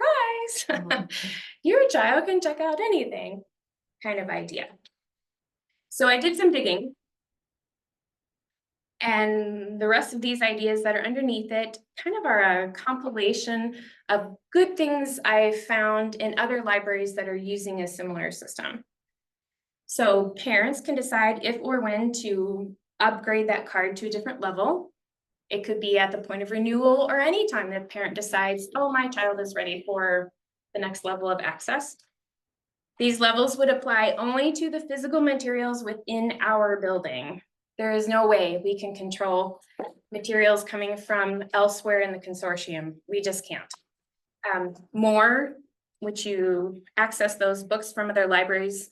I think there are like 35, 36 of them altogether. 52. 52. Ooh, 53. 53, I had my numbers swapped. 37, They already have a way online that you can click audience and choose children or teen, so you can already filter the search process for that effectively. Libby is the ebooks and audiobooks that can already be set to search at various levels. You can screen out mature content, you can say children's materials only. So those tools are already really effective. If we wanted to consider this, we could say that any minor with a limited card could only pick up their own folds. No one else in their family. That would be consistent with what they're allowed to check out. I see pros and cons in that. I could see, one of my kids coming home and, what do you mean you didn't check out my books too? So we could talk about that. That's an option. And then the last point here is this tiered system would accomplish the best good for peace of mind for parents if we add to our collection development policy a simple statement that no sexually explicit materials will be included in the children's collection, which is pretty much already our practice, but to state it outright will give some peace of mind so that people who are choosing the children's level access card also have that statement in print that limits their children to no sexually explicit materials. And it seems like a reasonable hand in hand. So the precedent then, how do we know that this is okay to do something like this? I contacted a lawyer and she did a lot of digging for me. She said that the Supreme Court, and I have the decision marked for you on the back of the second page, in Washington v. Glucksberg, Supreme Court ruled that the due process clause of the 14th Amendment protects the fundamental right of parents to direct the care, upbringing, and education of their children. And this tiered system would be in support of that parental right and would not violate any kind of state laws or statutes that we have in place in Wisconsin. I also asked another lawyer to look into our state law specifically, and the lawyer assured me that she did not see anything in the state law that would be violated by this kind of process. In the past, our board has agreed that only parents can choose what their own children may read, so this just seems like a practical outgrowth of that agreement within our board itself. And the ALA also has a quote. I provided that on the back of the second page for you. And then, to my surprise, I found multiple libraries across the country, from Brooklyn, New York, to Abilene, Texas, to Idaho, Louisiana, Missouri, that have similar types of ideas.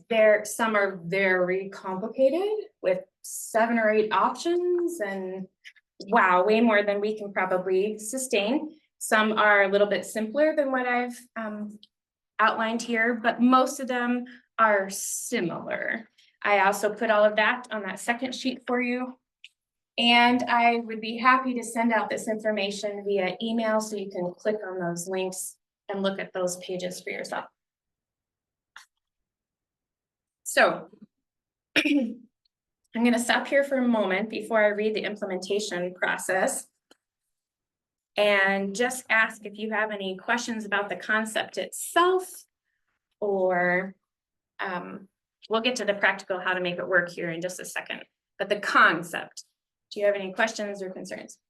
The only question is at which age this fails to be maintainable, because at 16, I am not allowed to tell a parent what's on their child's card.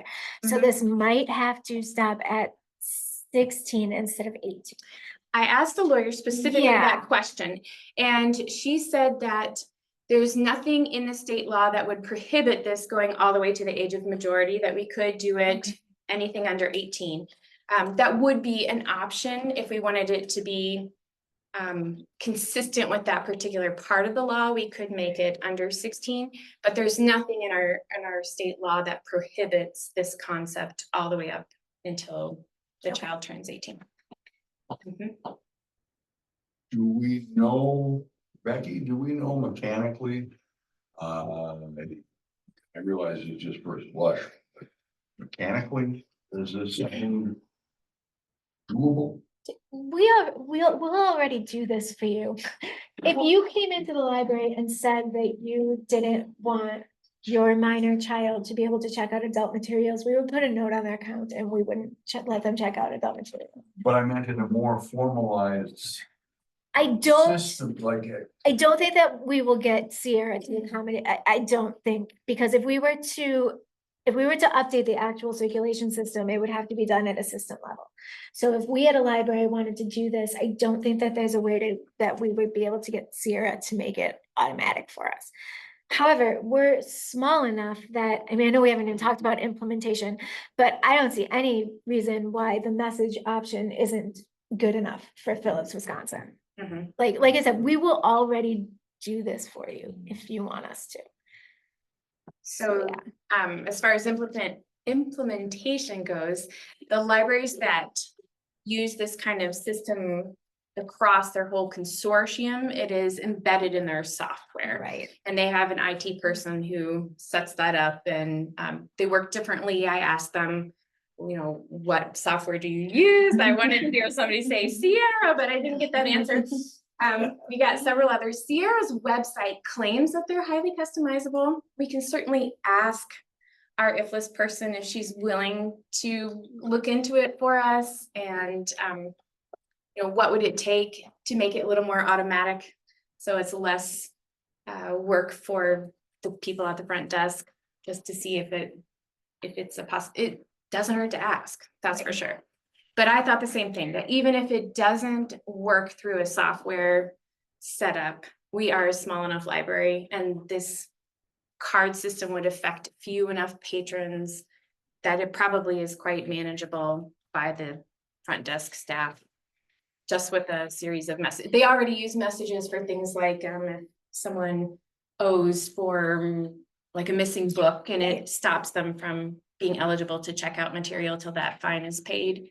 And they use a message, or if someone is brand new, right, there are There's a restrictions 3-item for the limit. first 30 days, right? So they already have something similar to this in place.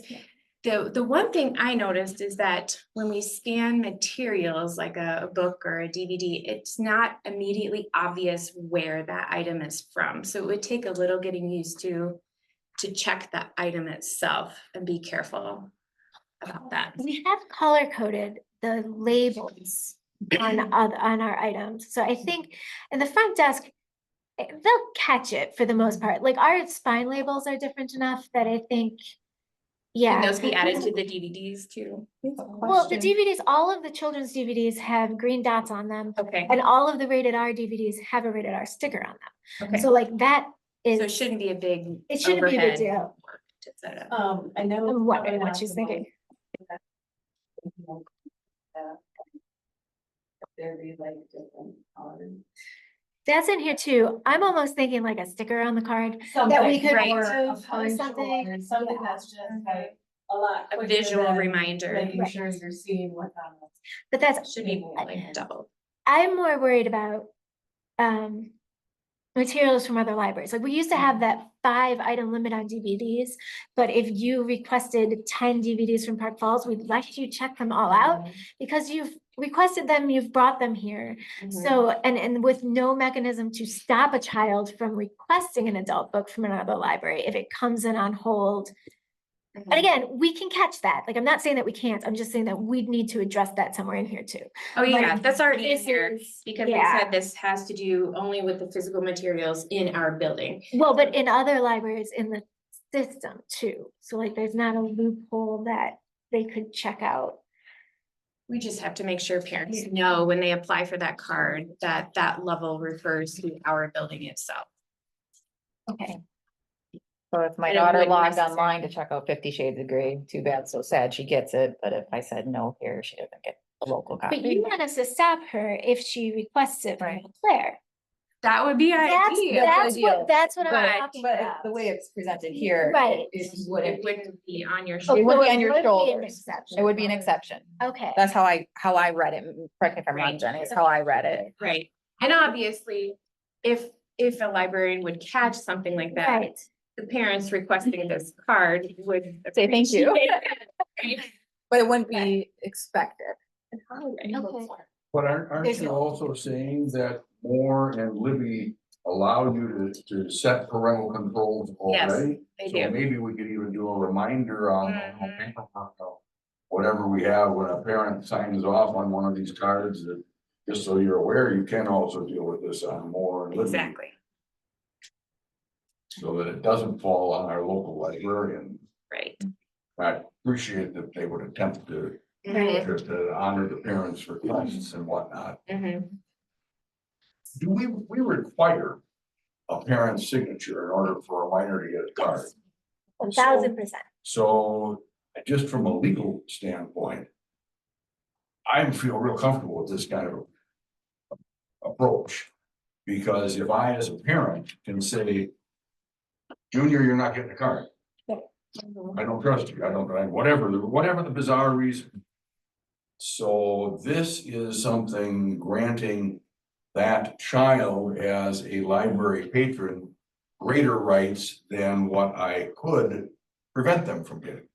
So it strikes me that on a legal level, I'm not a constitutional lawyer, but it strikes me that that's a significant point. If a parent can say no card, then it would certainly seem to make sense that a parent can say, I've reconsidered, I'll give you, I'll say have it for a card with limited privileges.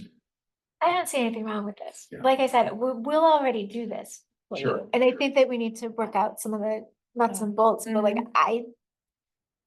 yeah, I mean, we've done this for kids in the past. It's gone the other way in the past. We had a young man who was 14 whose parents wanted him to be able to check out R-rated movies. But we allow that to happen and we put a note on his account. He gets to check out whatever he wants. The parent said that. So I mean, yeah. Yeah. I have I'll a let you question finish your about- implementation, because then, do you want to finish your implementation before we talk more, Jenny, or? Sure. I'm sorry, Yeah. Galen, I didn't mean to interrupt you. Now let's finish everything before, Okay. yeah, I'll wait in. Okay, so under implementation, obviously, I would love for the software to be able to handle this, but I recognize that without it being a system-wide process, it might be more difficult, but there may be a little tweak that they can offer us that would help. An alternative to customizing Sarah would be to use the message app option, which the librarians are already familiar with, to alert staff to the access level of the minor child. And the library staff would ensure the items for checkout comply with the parent chosen access level. We're asking library staff to just be a little more alert for us. The library could use card colors or some other visual clue to help avoid mistakes and confusion. That would be the sticker or a permanent marker or a punch in the card with a star or whatever that would help be a visual reminder. Then as far as timing and methods of rollout, I think we should promote this, advertise ahead of time if we decide to implement it. This is a good faith gesture to parents and grandparents in our community that it's like we're saying, we heard your concerns. Look what we're offering you. Come back to the library and love it. It's really what I want them to do. We can offer new cards to all parents and kids, including the existing card holders, especially if we're going to switch colors or something. We need to let current card holders know that this is an option. In addition, when cards come up at renewal, at least for the first year or so, I think we should remind parents that we have 3 options and ask if they want to consider one of those, because they might not have gotten the memo and they just weren't in the library in the last couple months and they missed all the information, and maybe they're ready to move their child up to a different level. That's a good time to offer. Alternatively, one of these libraries in our packet here, they just made all kids' cards void, and they started off with a fresh start. Thinking that's an option, but it seems a little drastic. So that is an option out there. So there it is. And the second page there is mostly for your information. It details a few facets of this kind of option from the different libraries mentioned. The highlights, it just means I talked to people on the phone there and they were really helpful. I have some insight from them if you're interested, and a couple of quotes at the end. I was surprised to see this many libraries actually offered this kind of concept. That was my question. What would be your estimate of how many other libraries are doing this? Is it more of a trend that's starting more and more now, or is it? It is a newer trend. I'd say most of these are within the last couple of years. Some, though, have been in place for quite some time already, 10 years or more. And although I did mention a couple specific in Louisiana and one in Idaho, those states have just redone their library law. So it's really the entire state that is offering something like this, not just individual libraries. Can I ask a question? I said, I'm not supposed to, but when I. You may ask a question. I don't know if I can answer you. You're talking about Idaho, Louisiana. Did you call Ashland Library? Did you call over this way at Warsaw or anybody else within Wisconsin if they have this? I did not go on a hunt and just call libraries all over to ask them, do you do this? I looked online for information about any libraries, and whatever popped up, I followed through on them. Okay, that's all I'm gonna take from the audience right now. You're fine to write down any further questions. I personally am kind of really excited about this from the sense of, I know the library already offers this ability to parents, but as it presently stands, it takes parents making a proactive request with, and I'll admit, I was one of those people, I remember when all these initial challenges were going on and I wasn't a board member, I remember I asked Jody, I'm like, my kid can't check this out anyways, what's the problem? She goes, well, yeah, they can. I'm like, what? Like, and I didn't know that, my own daughter had a card, I didn't know that. So I like it, because we keep saying it's on the parents, and I like that, it's on the parents. But if the parents can know, I made wrong assumptions, I'm sure other parents have. So it just makes it very clear what each parent's comfortable with. And it brings it hopefully more consistent follow through too. So if we're talking about adult books that parents would say, I don't want my minor kid checking out that adult book, they can't. It's very clear. I have a couple of questions, or at least one that jumps to mind. In the past, when the library had done this, I guess this is a question for Becky Poole. If a parent had said, I don't want my kid checking out adult material, was that implemented? Like they just couldn't check out any material from the adult section, even if it's a completely dry and boring historical biography or something like that, that doesn't have any controversial material in it, just because it's in the adult section? Or was there actual content evaluation going on by the library staff? No, yes, and that's the key thing, is that we want to keep the content evaluation out of the hands of the librarians. Like Yeah. I mean, if you want to say that your kid can check out adult nonfiction, but not adult fiction, that we can do.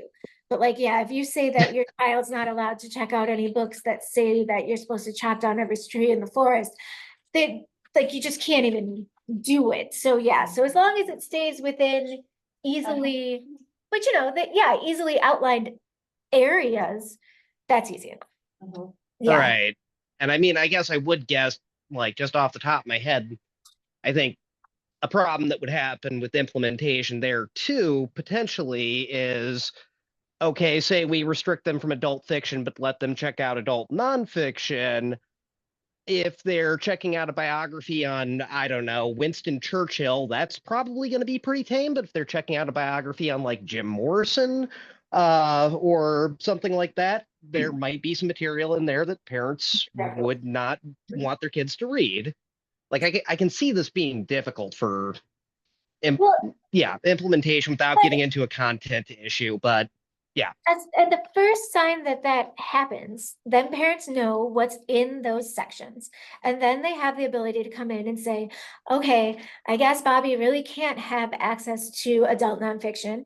And if he really wants to check out that Jim Morrison book, mom comes in and checks out the Jim Morrison book and puts it in Bobby's hands. Yep. So like, I mean, I don't know that we need to overcomplicate this. Like there isn't explicit material in the children's collection. This isn't asking us to update our collection development policy or to change spending habits or anything. It's just to say that we want the ability to say that my 7-year-old can't check out YA or adult materials. And honestly, as a parent, I think you should have that right. Like, I mean, I'd love it if you could come to the library with your kid all the time, but and the flip side of that is that if you're letting them in the library, yes, we can keep them from checking it out, but we still can't keep them from looking at it. And not that I want to like push that and have parents be like, well, then this doesn't solve anything, blah, blah, blah. Like the amount of kids that grab a book and actually sit in the library and read it is really, really, really low. So yes, saying that they can't check it out will probably make it so that they don't look at that book. However, my staff is not going to be watching Jimmy, and if they're playing around back by the Eagle and they have a book on their lap. So. Exactly. And Yeah. that's only reasonable. We're not asking the staff to make content evaluations, and we're not asking the staff to turn into babysitters, and that's not right. Please. I think this is a good proposal. We need to digest it, maybe tweak it. First, whether or not any other library in the state does anything like this, doesn't matter. I mean, right now, we're kind of in the hot spot where the other libraries are, so we have to do something to try and fix it, make it better, and I think this is a good way possibly to do it. Okay, thank you, Brian. I really like this idea so far. Just thinking in terms of the concerns that some of us have with regard to some of these materials. This doesn't eliminate the question of pornography, but it drastically shifts the concerns for the materials that we've been looking at over the last couple of years. And it should be able to deal with a lot of the, I'll say the gray areas, the materials that some of us look at and say, I don't think these ought to be here, or at the very least, I don't want little Johnny to be here, and the response back, well, and you need to sit there with Johnny all the time, that Johnny's in the library. Well, I don't like that idea either, and this seems to address a good part of that. I think this is a really good idea to bring forward. Thank you for the reference. You're welcome. I agree with Brian. We obviously got to think about this, and I suspect that this will do a part of what you were, if we adopt anything like this, this will probably do a part of what you were hinting at last month.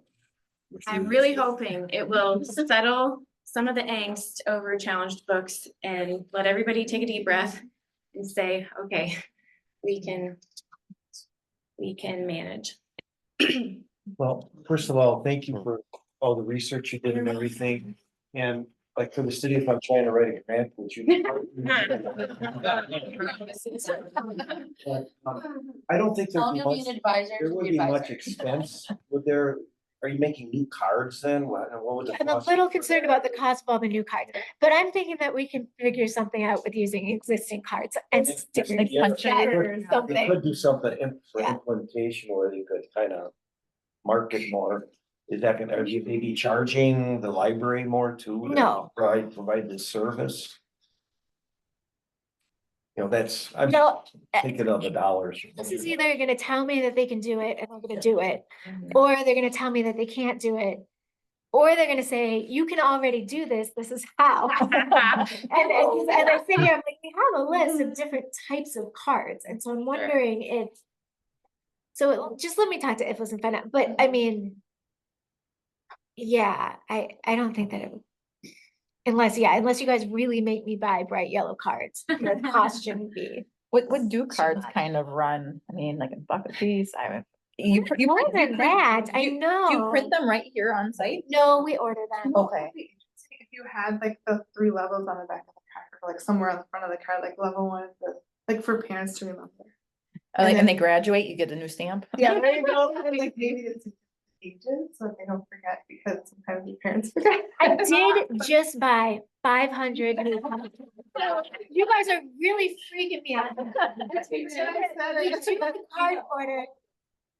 Yeah, yeah, so like, I mean. That my kid's gonna scrape off? But I'm thinking a sticker, I really am, just like a sticker with a piece of really nice tape that we can actually take off, so that when they turn 18, we can just rip off all the stickers, And like, if they choose to yeah. pull it off themselves, we could have something in their Sierra account that alerts us that, hey, this is supposed to have a sticker on it. Oh, I think we need a note or some sort of, like, there's no way that this doesn't exist in Sierra regardless of what we do with the cards. So Okay. either a note or it's a different type of card or something. So yeah, All right, so then my request for next meeting is that we put this back on the agenda with discussion action as an option, but if we're not ready to act, then we just keep talking about it and bring it back again the following time. And Becky, in the meantime, if you could look into the IFLS angle and chat with your staff about implementation, what would work best for them at the desk, if they have any cool ideas about how to mark the cards or something like that. And all the rest of you, if you can digest it and come back with any great ideas or challenging questions, we want to beat it to death before we put it into place, if we put it into place. Can we get this stand in and pop onto the website and Facebook and whatever, so that people can see what we're talking about easily? The community, you're saying? Community? Yeah. We can digest it next time. Let me get digital copies to the board first, and let's give it another month for the board to think it through. Certainly talk about it to other people. I'm not sure if I'm ready to send my baby out. Well, then, I want you to pull it apart first. Well, before it we- might be an influence that's doing this for all we know. That And is I possible. want to find that out. Sure, that's a great idea. so I'll ask the awkward question then. So if someone in the public approaches us, wants a copy of this, We I have to leave give that it to to your- them, right? it's open record, That's- right? I mean, okay, I just wanted to be clear. That's all they're doing. Just doesn't want it to post it. Okay, Yeah. I just wanted to be clear. If someone asked for it, they could get it. And I might be fine with posting it. Let me think about it. Maybe that's what you're Hold trying over. to do. Yeah. Well, and Keep bringing my kids to the library. If there's ever a chance for parents to give thoughts on this, that'd be cool. I don't know if there is, but one. Sign up for Yes, next, sign up for next to Monday. do Public comments next Sign up month. for comments, where is Yep. that? When you come in next month. And you can also send in. Yes, you can. Emails. Comments. Okay. Now you gotta come Speaking in. of emails, please get your Yeah, I yes, send your emails to Becky. It's okay, guys. 2 of you did it, so no shame to the rest of you. You want it All emailed or you right. want it? and I guess Unless we have further comments or questions that are pertinent for right this minute, I'm ready to set this aside and move on to budget. I Alright. just wanted to add really quickly that, yes, if we could please make sure that this packet of materials gets emailed out to, I think it might work best to, well, yeah, emailed out to all board members, since I'm guessing from context clues over here what all is in this packet that is being discussed. But yeah, otherwise, no, thank you for the time and effort that you put into this. This is, as much as I'm a little bit skeptical just because I really don't like secret things, this is seeming like a pretty reasonable plan, I'm gonna use one of your just 9 for lives my opinion. to find out. Wanna go- All right. Let's go. Budget, let's move things along. Yes, ma'am. Yep. Formalize. Yeah. We'll make people feel more comfortable. Effort. Whoa, all right. We're just gonna prove this because nobody cares, right? Yeah. Jenny was the center of attention, I guess. No one cares about the budget. But I think we've been here. I have questions I bet you have answers to. Can I just email to you? Absolutely. Okay, Please That's do. fine. I'm sure that you do. Please do. So, okay. If you can, try to use the new email. Oh, yeah. Hey. I'm doing my best. This is probably a real good time to remind everybody not to get in detailed multi-person conversations. Yes. Without a ruling. No forum. ruling for I was just gonna Also, email Jenny. Okay. I know, Bruce. Okay. I have never hit reply all, okay? Also, Not yet. one last thing, sorry for the belated thought here, just to drag us back to the last agenda item. I would also be curious if you had any like written records of conversations that you had with attorneys about this, or just like who were the lawyers that you spoke with about this. Yeah, I think that would be pertinent information as well, but and if we could get that to board members, I'd appreciate that. And we can certainly tweak the idea and submit it to our city attorney before we made any final decisions. We probably should just have him Sure. read it. Just so that we can say we had him read it. Oh, absolutely. I'm not worried about it. Yeah. Yeah. Okay, Yeah, I mean, thanks, Galen. thank you. All right, Thank you. budget, Becky. Okay. Well, I mean, okay, so the biggest hitters were, there was a 25% increase in health insurance. I know, Mark knows all about this. We all plan on storming Shelby's office in May and asking her to please fix this for next, but whatever. It's fine. So it is what it is. So there was a 25% increase in health insurance, so that is reflected. Aside from that, oh, so the more maintenance fee is what we pay more, and that is under contract, so at the very top of page 38. So our more maintenance fee increased by about $600. That's actually pretty good for an increase in our more maintenance fee. And then, so what you're looking at now is the city giving us $179,040, which is what they gave us this year, minus they also gave us $3,774 in ARPA funds. So when you look at that 182 number there, that's what the city gave us last year. But we didn't, that wasn't a continuance going forward. That was included this one-time ARPA fund thing. So the city isn't actually giving us less money this year. They just don't have ARPA funds to give us. So this budget reflects a 0% increase at the city, which is what they always ask me for, aside from last year when they gave me that little 3% increase because everybody got extra from the city. From the state, sorry. So, and then this county payment reflects the 80% instead of the 70%. So the 172,207. So at a 70% reimbursement, we were about $6,500 short in this budget without increasing a single thing. And at a 70%, we were still going to get about $150,000 from the county. So we were still going to get like a little bump from the county. So like, just know that like, I know this looks like a lot of extra money, but actually even at 70%, we would have had a little bit more. So I don't know. So I gave my staff a 3%. That seemed like a good thing. I didn't get a raise last year, so I also have a 3% in there for me. Our end salary for this year will look a little different because I am paying Linda a little different of what I was paying Jake, and it doesn't get down to exactly 6 months. There's like a little twinge there. So that's why that little box is highlighted. I'm paying Linda 70.75 and I was paying Jake 1803. So the average of those two numbers are in there just for the estimates for 2024. So that's why that is highlighted.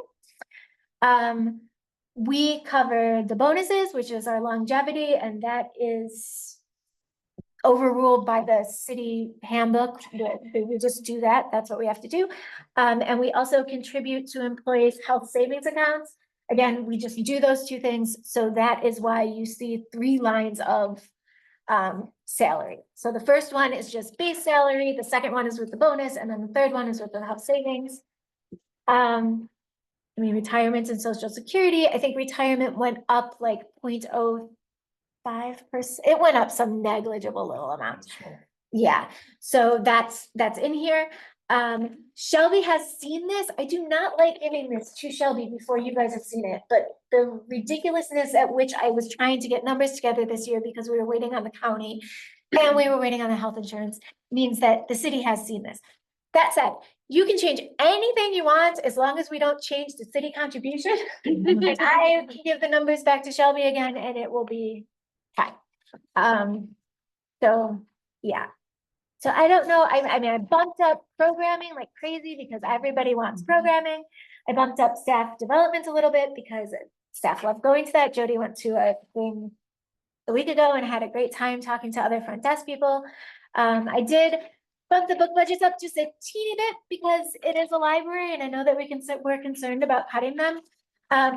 We are still really full and we are still reading like bandits. So until CERC really gets some of more stuff off of our shelves, I don't see the purpose in buying way more books when I don't have anywhere to put them. And it just means that they're going to sit on the shelves for less time because I have to get rid of them faster to let new stuff come in. People know how to use the system. They get the stuff that they need from the other 53 libraries. I think this is actually a pretty good amount to sit at our book budgets with.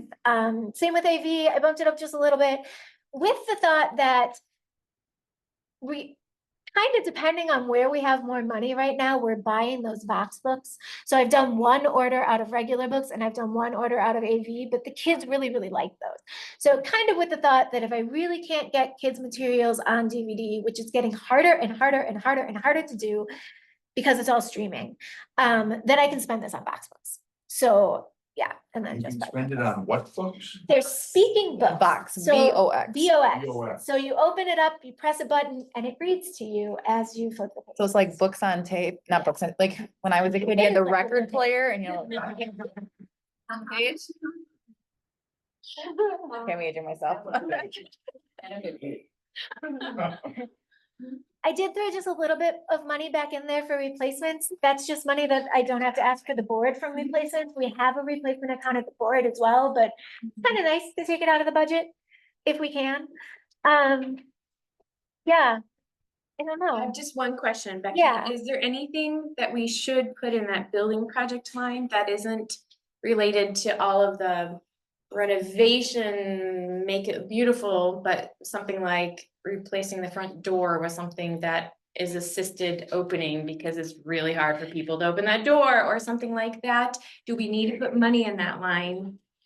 There's a grant opportunity that fixed someone's front door a year ago, so I'm pretty confident that I can actually get $10,000 to fix the front door. So, That would be a big. yeah, and I feel like, yeah.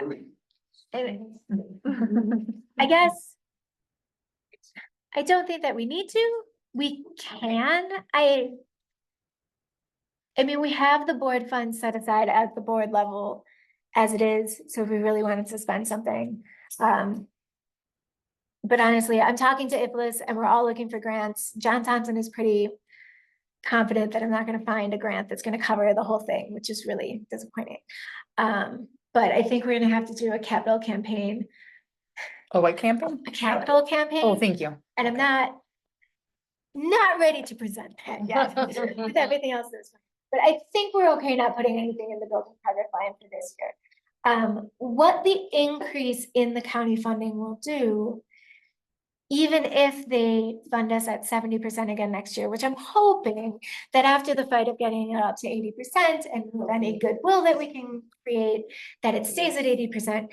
But even being at 80% for 1 year will bump up what 70% is.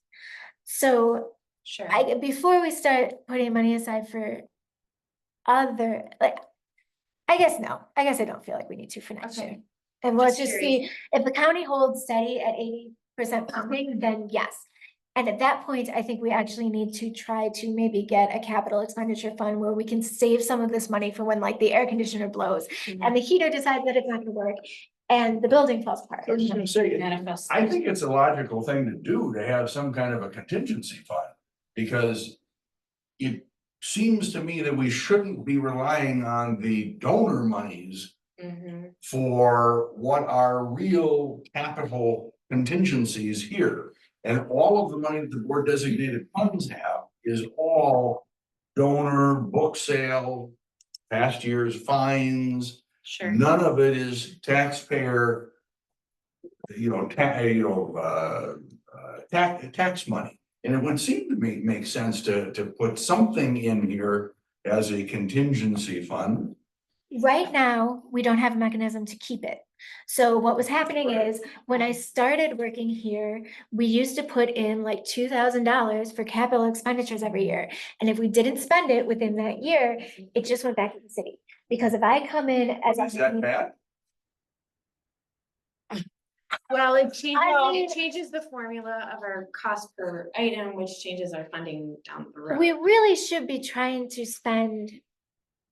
And technically, I don't think the city's actually allowed to do that, and I've never pushed it. They are supposed to be keeping our shortfall in an account for us. If you think that now is the time to talk to them about that, they have held money Financial in team. the past. So maybe. Yeah, you have a maybe- committee advisor to Maybe the committee does Talk want about to talk about this, because, yeah, what we need is, we need for the city to agree to hold a fund, and they have that roofing fund for us. And the year of COVID, when we came in at like 10,000, they did hold on to that for us. That's what we used for YA. So if we want to do that, I guess I'd want to make sure that the city is willing to do that before we put money in the budget that we're not necessarily planning on spending. But I'm not talking about a ton of money. I'm not talking about $20,000 or something. I'm talking about if we put in something between $2,000 and $5,000. So that we got something there, if we can't get the city to agree that unspent funds in this category only could be held over, held in a special fund, as they have done for now they're doing it for they were doing it for 3 departments. I think now it's just 2, the fire department and public works. I believe they are now finally, they are putting sinking funds for vehicles for both, I believe. It sounds vaguely familiar, but. Well, the police car, just bought a new police car, it's on order. Right. Fire truck's on order too. I don't think they've set funds aside though for police cars. But I think they did for the fire trucks. Yes, yeah. Fire trucks, they have a sinking fund, so, but anyway, that would be my twist to say some amount. And if we can sort it out between us and the city for, you know, what we can do if we don't need that for a capital expense, but yeah, it just seems like, well, so if a furnace goes out or air conditioner units, or should it over rather than. Well, Right, use it or lose it. Yes, yes, yes. I would say I'd be We could- comfortable taking the 2,000 off the upping the book budget. I was gonna and just say, Putting that in that. we could leave the book budgets where they were and put I it in a think contingency. fund. That'd be the easiest way to say it. But for personal clarification, if the furnace does go out here, that is something we have to budget for. I guess I made the assumption that that was just part of being a city facility, that it was No. covered. They'll come do the work. Oh, yes, they will come do the work. We have to buy the materials. Yep. Okay, thanks for educating me. Yeah, 3, we do. You okay. wouldn't know it.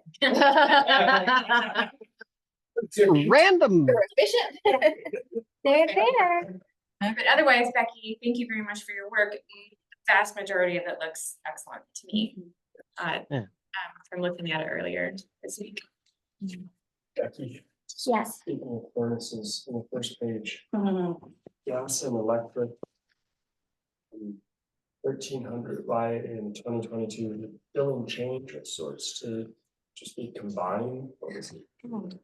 Yeah, They look at did. that They too, yeah. combined that line and we put 9,000 in there and we're on track. That line, according to here, is we're at 35% left for Wow. utilities. So I think, yeah. And when I get the estimated for the 2024 estimate, I literally go through and put in all of the bills that I have, and then I divide them by the number of bills that I have, and then I times them by 12, so that 9,450 should be pretty close to what it's gonna end up costing us. So I'm not worried unless somebody increases it a ton, at which point we can do a budget adjustment and move funds around if we need to. But I haven't heard that it's supposed to get way worse. I feel like anything could change at this point in like 2 seconds. I think they're actually predicting that natural gas is going to be staying or even a couple of % decrease. Oh.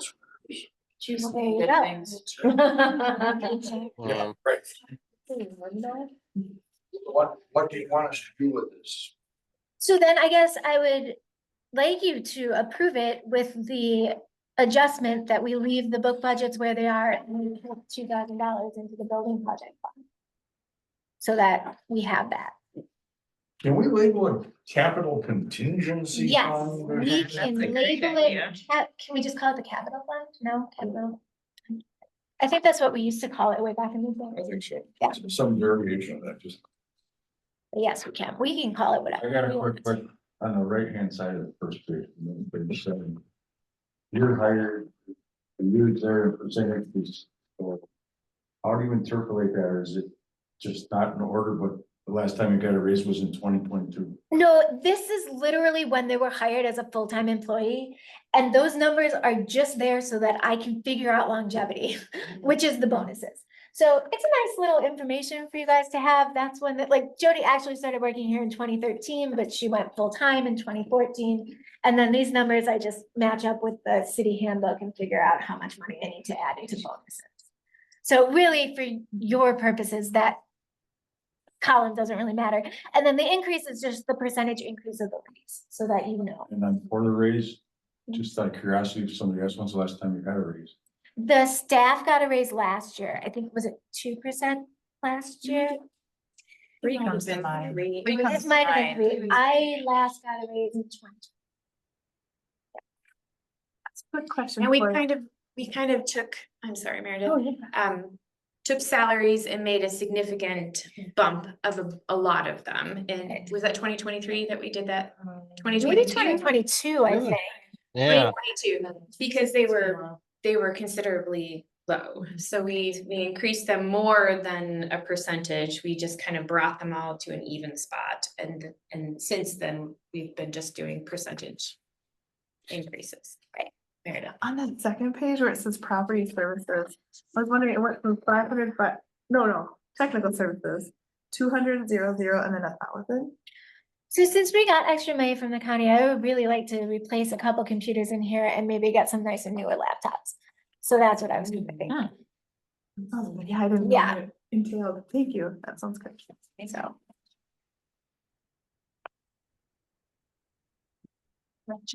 Yeah. And as far as just looking at the hours on 2025 at the top of the chart. Remind me again, so someone who works like 260 hours, they're not benefited. But obviously all full-time are receiving full benefits. It looks like we've got two, Susan and Evelyn, that are basically half-time. Are they receiving benefits? No, so it's just Jody and I, and we each have a family plan, and then Linda actually is just doing a single plan, which was good, because otherwise, when Jake left, if it had jumped to a family. Well, I know that it was an issue in distant past years about having some folks that were working like 80%. Right. Enough that they were getting benefits, but that made them a little bit more expensive than the full benefit that we were getting from them. So we've always offered benefits at 30 hours a week, and right now there isn't anybody that would work more than 25. All right, thank you. You're looking for a motion to approve the budget with the changes of leaving the book budgets the same as 2024 and including $2,000 in the building project line, which we're renaming capital fund or something similar. Oh, I'll second. Motion made by Mark Peterson. Let's jump in there. By Mark with a C. And seconded by. By Who? Becky. Yep. Oh, yeah. All in favor, say aye. Aye. Any opposed, say no. Motion carried. And Galen abstains. Oh, right, thank you. Yes. For remembering, Galen. Galen is abstaining, those of you who aren't aware, because his mother is on the payroll, so we had asked him to abstain from budgeting decisions. Okay, any new business to add to the agenda for next meeting? We had talked about potentially reviving the book challenges next meeting to be followed after the conversation about your proposal. Is that something we're still ready to readdress, or is one more month request appropriate? I like the idea of one more month just to review the proposal because it kind of applies. Okay. I thought it would be. I'm personally comfortable with that, but I don't know if we need to make a motion, or I can't make a motion because it's not on here, but. Do you think if we do, like, if we have, you know, a new policy, is it possible that Becky presents that to the person who made the challenges, or because they've been on our agenda, do we still need to go? So that's a good question for the That's a good lawyer. question. Certainly nothing to stop the presentation. That's true, yeah. I mean, obviously, if a person were to withdraw their challenge, that would certainly take care of the issue. I think the challenge is still valid and the new policy, we have stated it applies retroactively if it applies at all. Right. Right. They really are two- Also, They are two different subjects, yeah. yeah. Now, So also two just thoughts that I recall- have. Number one, if my memory serves with our challenge process, we had something in there where we said once a book is challenged and the board rules on that challenge, that was going to be dispositive for a certain amount of time so that somebody couldn't just re-challenge the same book every single month and try to. So I think there's actually like some utility in hearing out a challenge just to say, this is what we're doing with the book and have it done with, and not have it something that's still floating out there. And I guess one other, and like, sorry, this feels like almost a jerk question to ask, but do we have something in our challenge policy that says that somebody can withdraw a challenge? Sure. Definitely, because the person, it's implied in the process, because the person meets with Becky to try to resolve the issue before it comes to the board. I think at any point before the board rules on that, that's an open option. Cool. Could we have I the mean- challenge policy for next time? Like in the materials, cause I don't remember all the rules. Was it, Is it in there? It's not in there. I don't think so. wasn't in the part of the bylaws? you I put don't it think today? no, it's a separate policy. Okay. Alright, Yeah. I And think like, we should just put it on the agenda, and if we can take it off the agenda because something happens, then we take it off the agenda. I agree, I think we should try. yeah, this. that seems, Alright. can a request be made that it's discussed after Jenny's proposal? Oh, yes, we're doing it. Sure. Thank you. Just gonna ask. All right, any other new business for next meeting? Let me or Becky know if something comes to your mind. Date and time for next. Are there any questions back there? Sorry, that was me just jumping all over, it. Sorry. I couldn't remember if. Oh, yeah, is anybody there? Nothing is written. Okay. Thank you for asking. As we acquire our new Gmail addresses for the library, is it appropriate just to send? I think I just sent it to Jenny and Becky. Cool. Sorry, it didn't come through. I'll try It's again. okay, I got Um, it now. Is it a- To send one too. Yeah, I totally created mine. Yeah. Oh my gosh, that Is it appropriate to send it to each of you individually as it's created, so you have it, or just? You'll see it when Becky sends it out with my new address. I don't think it's an open records issue, I didn't. Okay. And That's it's- no different than scheduling or anything else. As soon as you get them, Becky, if you could ask Evelyn to please correct that on the website, I would be very Yeah. much appreciative.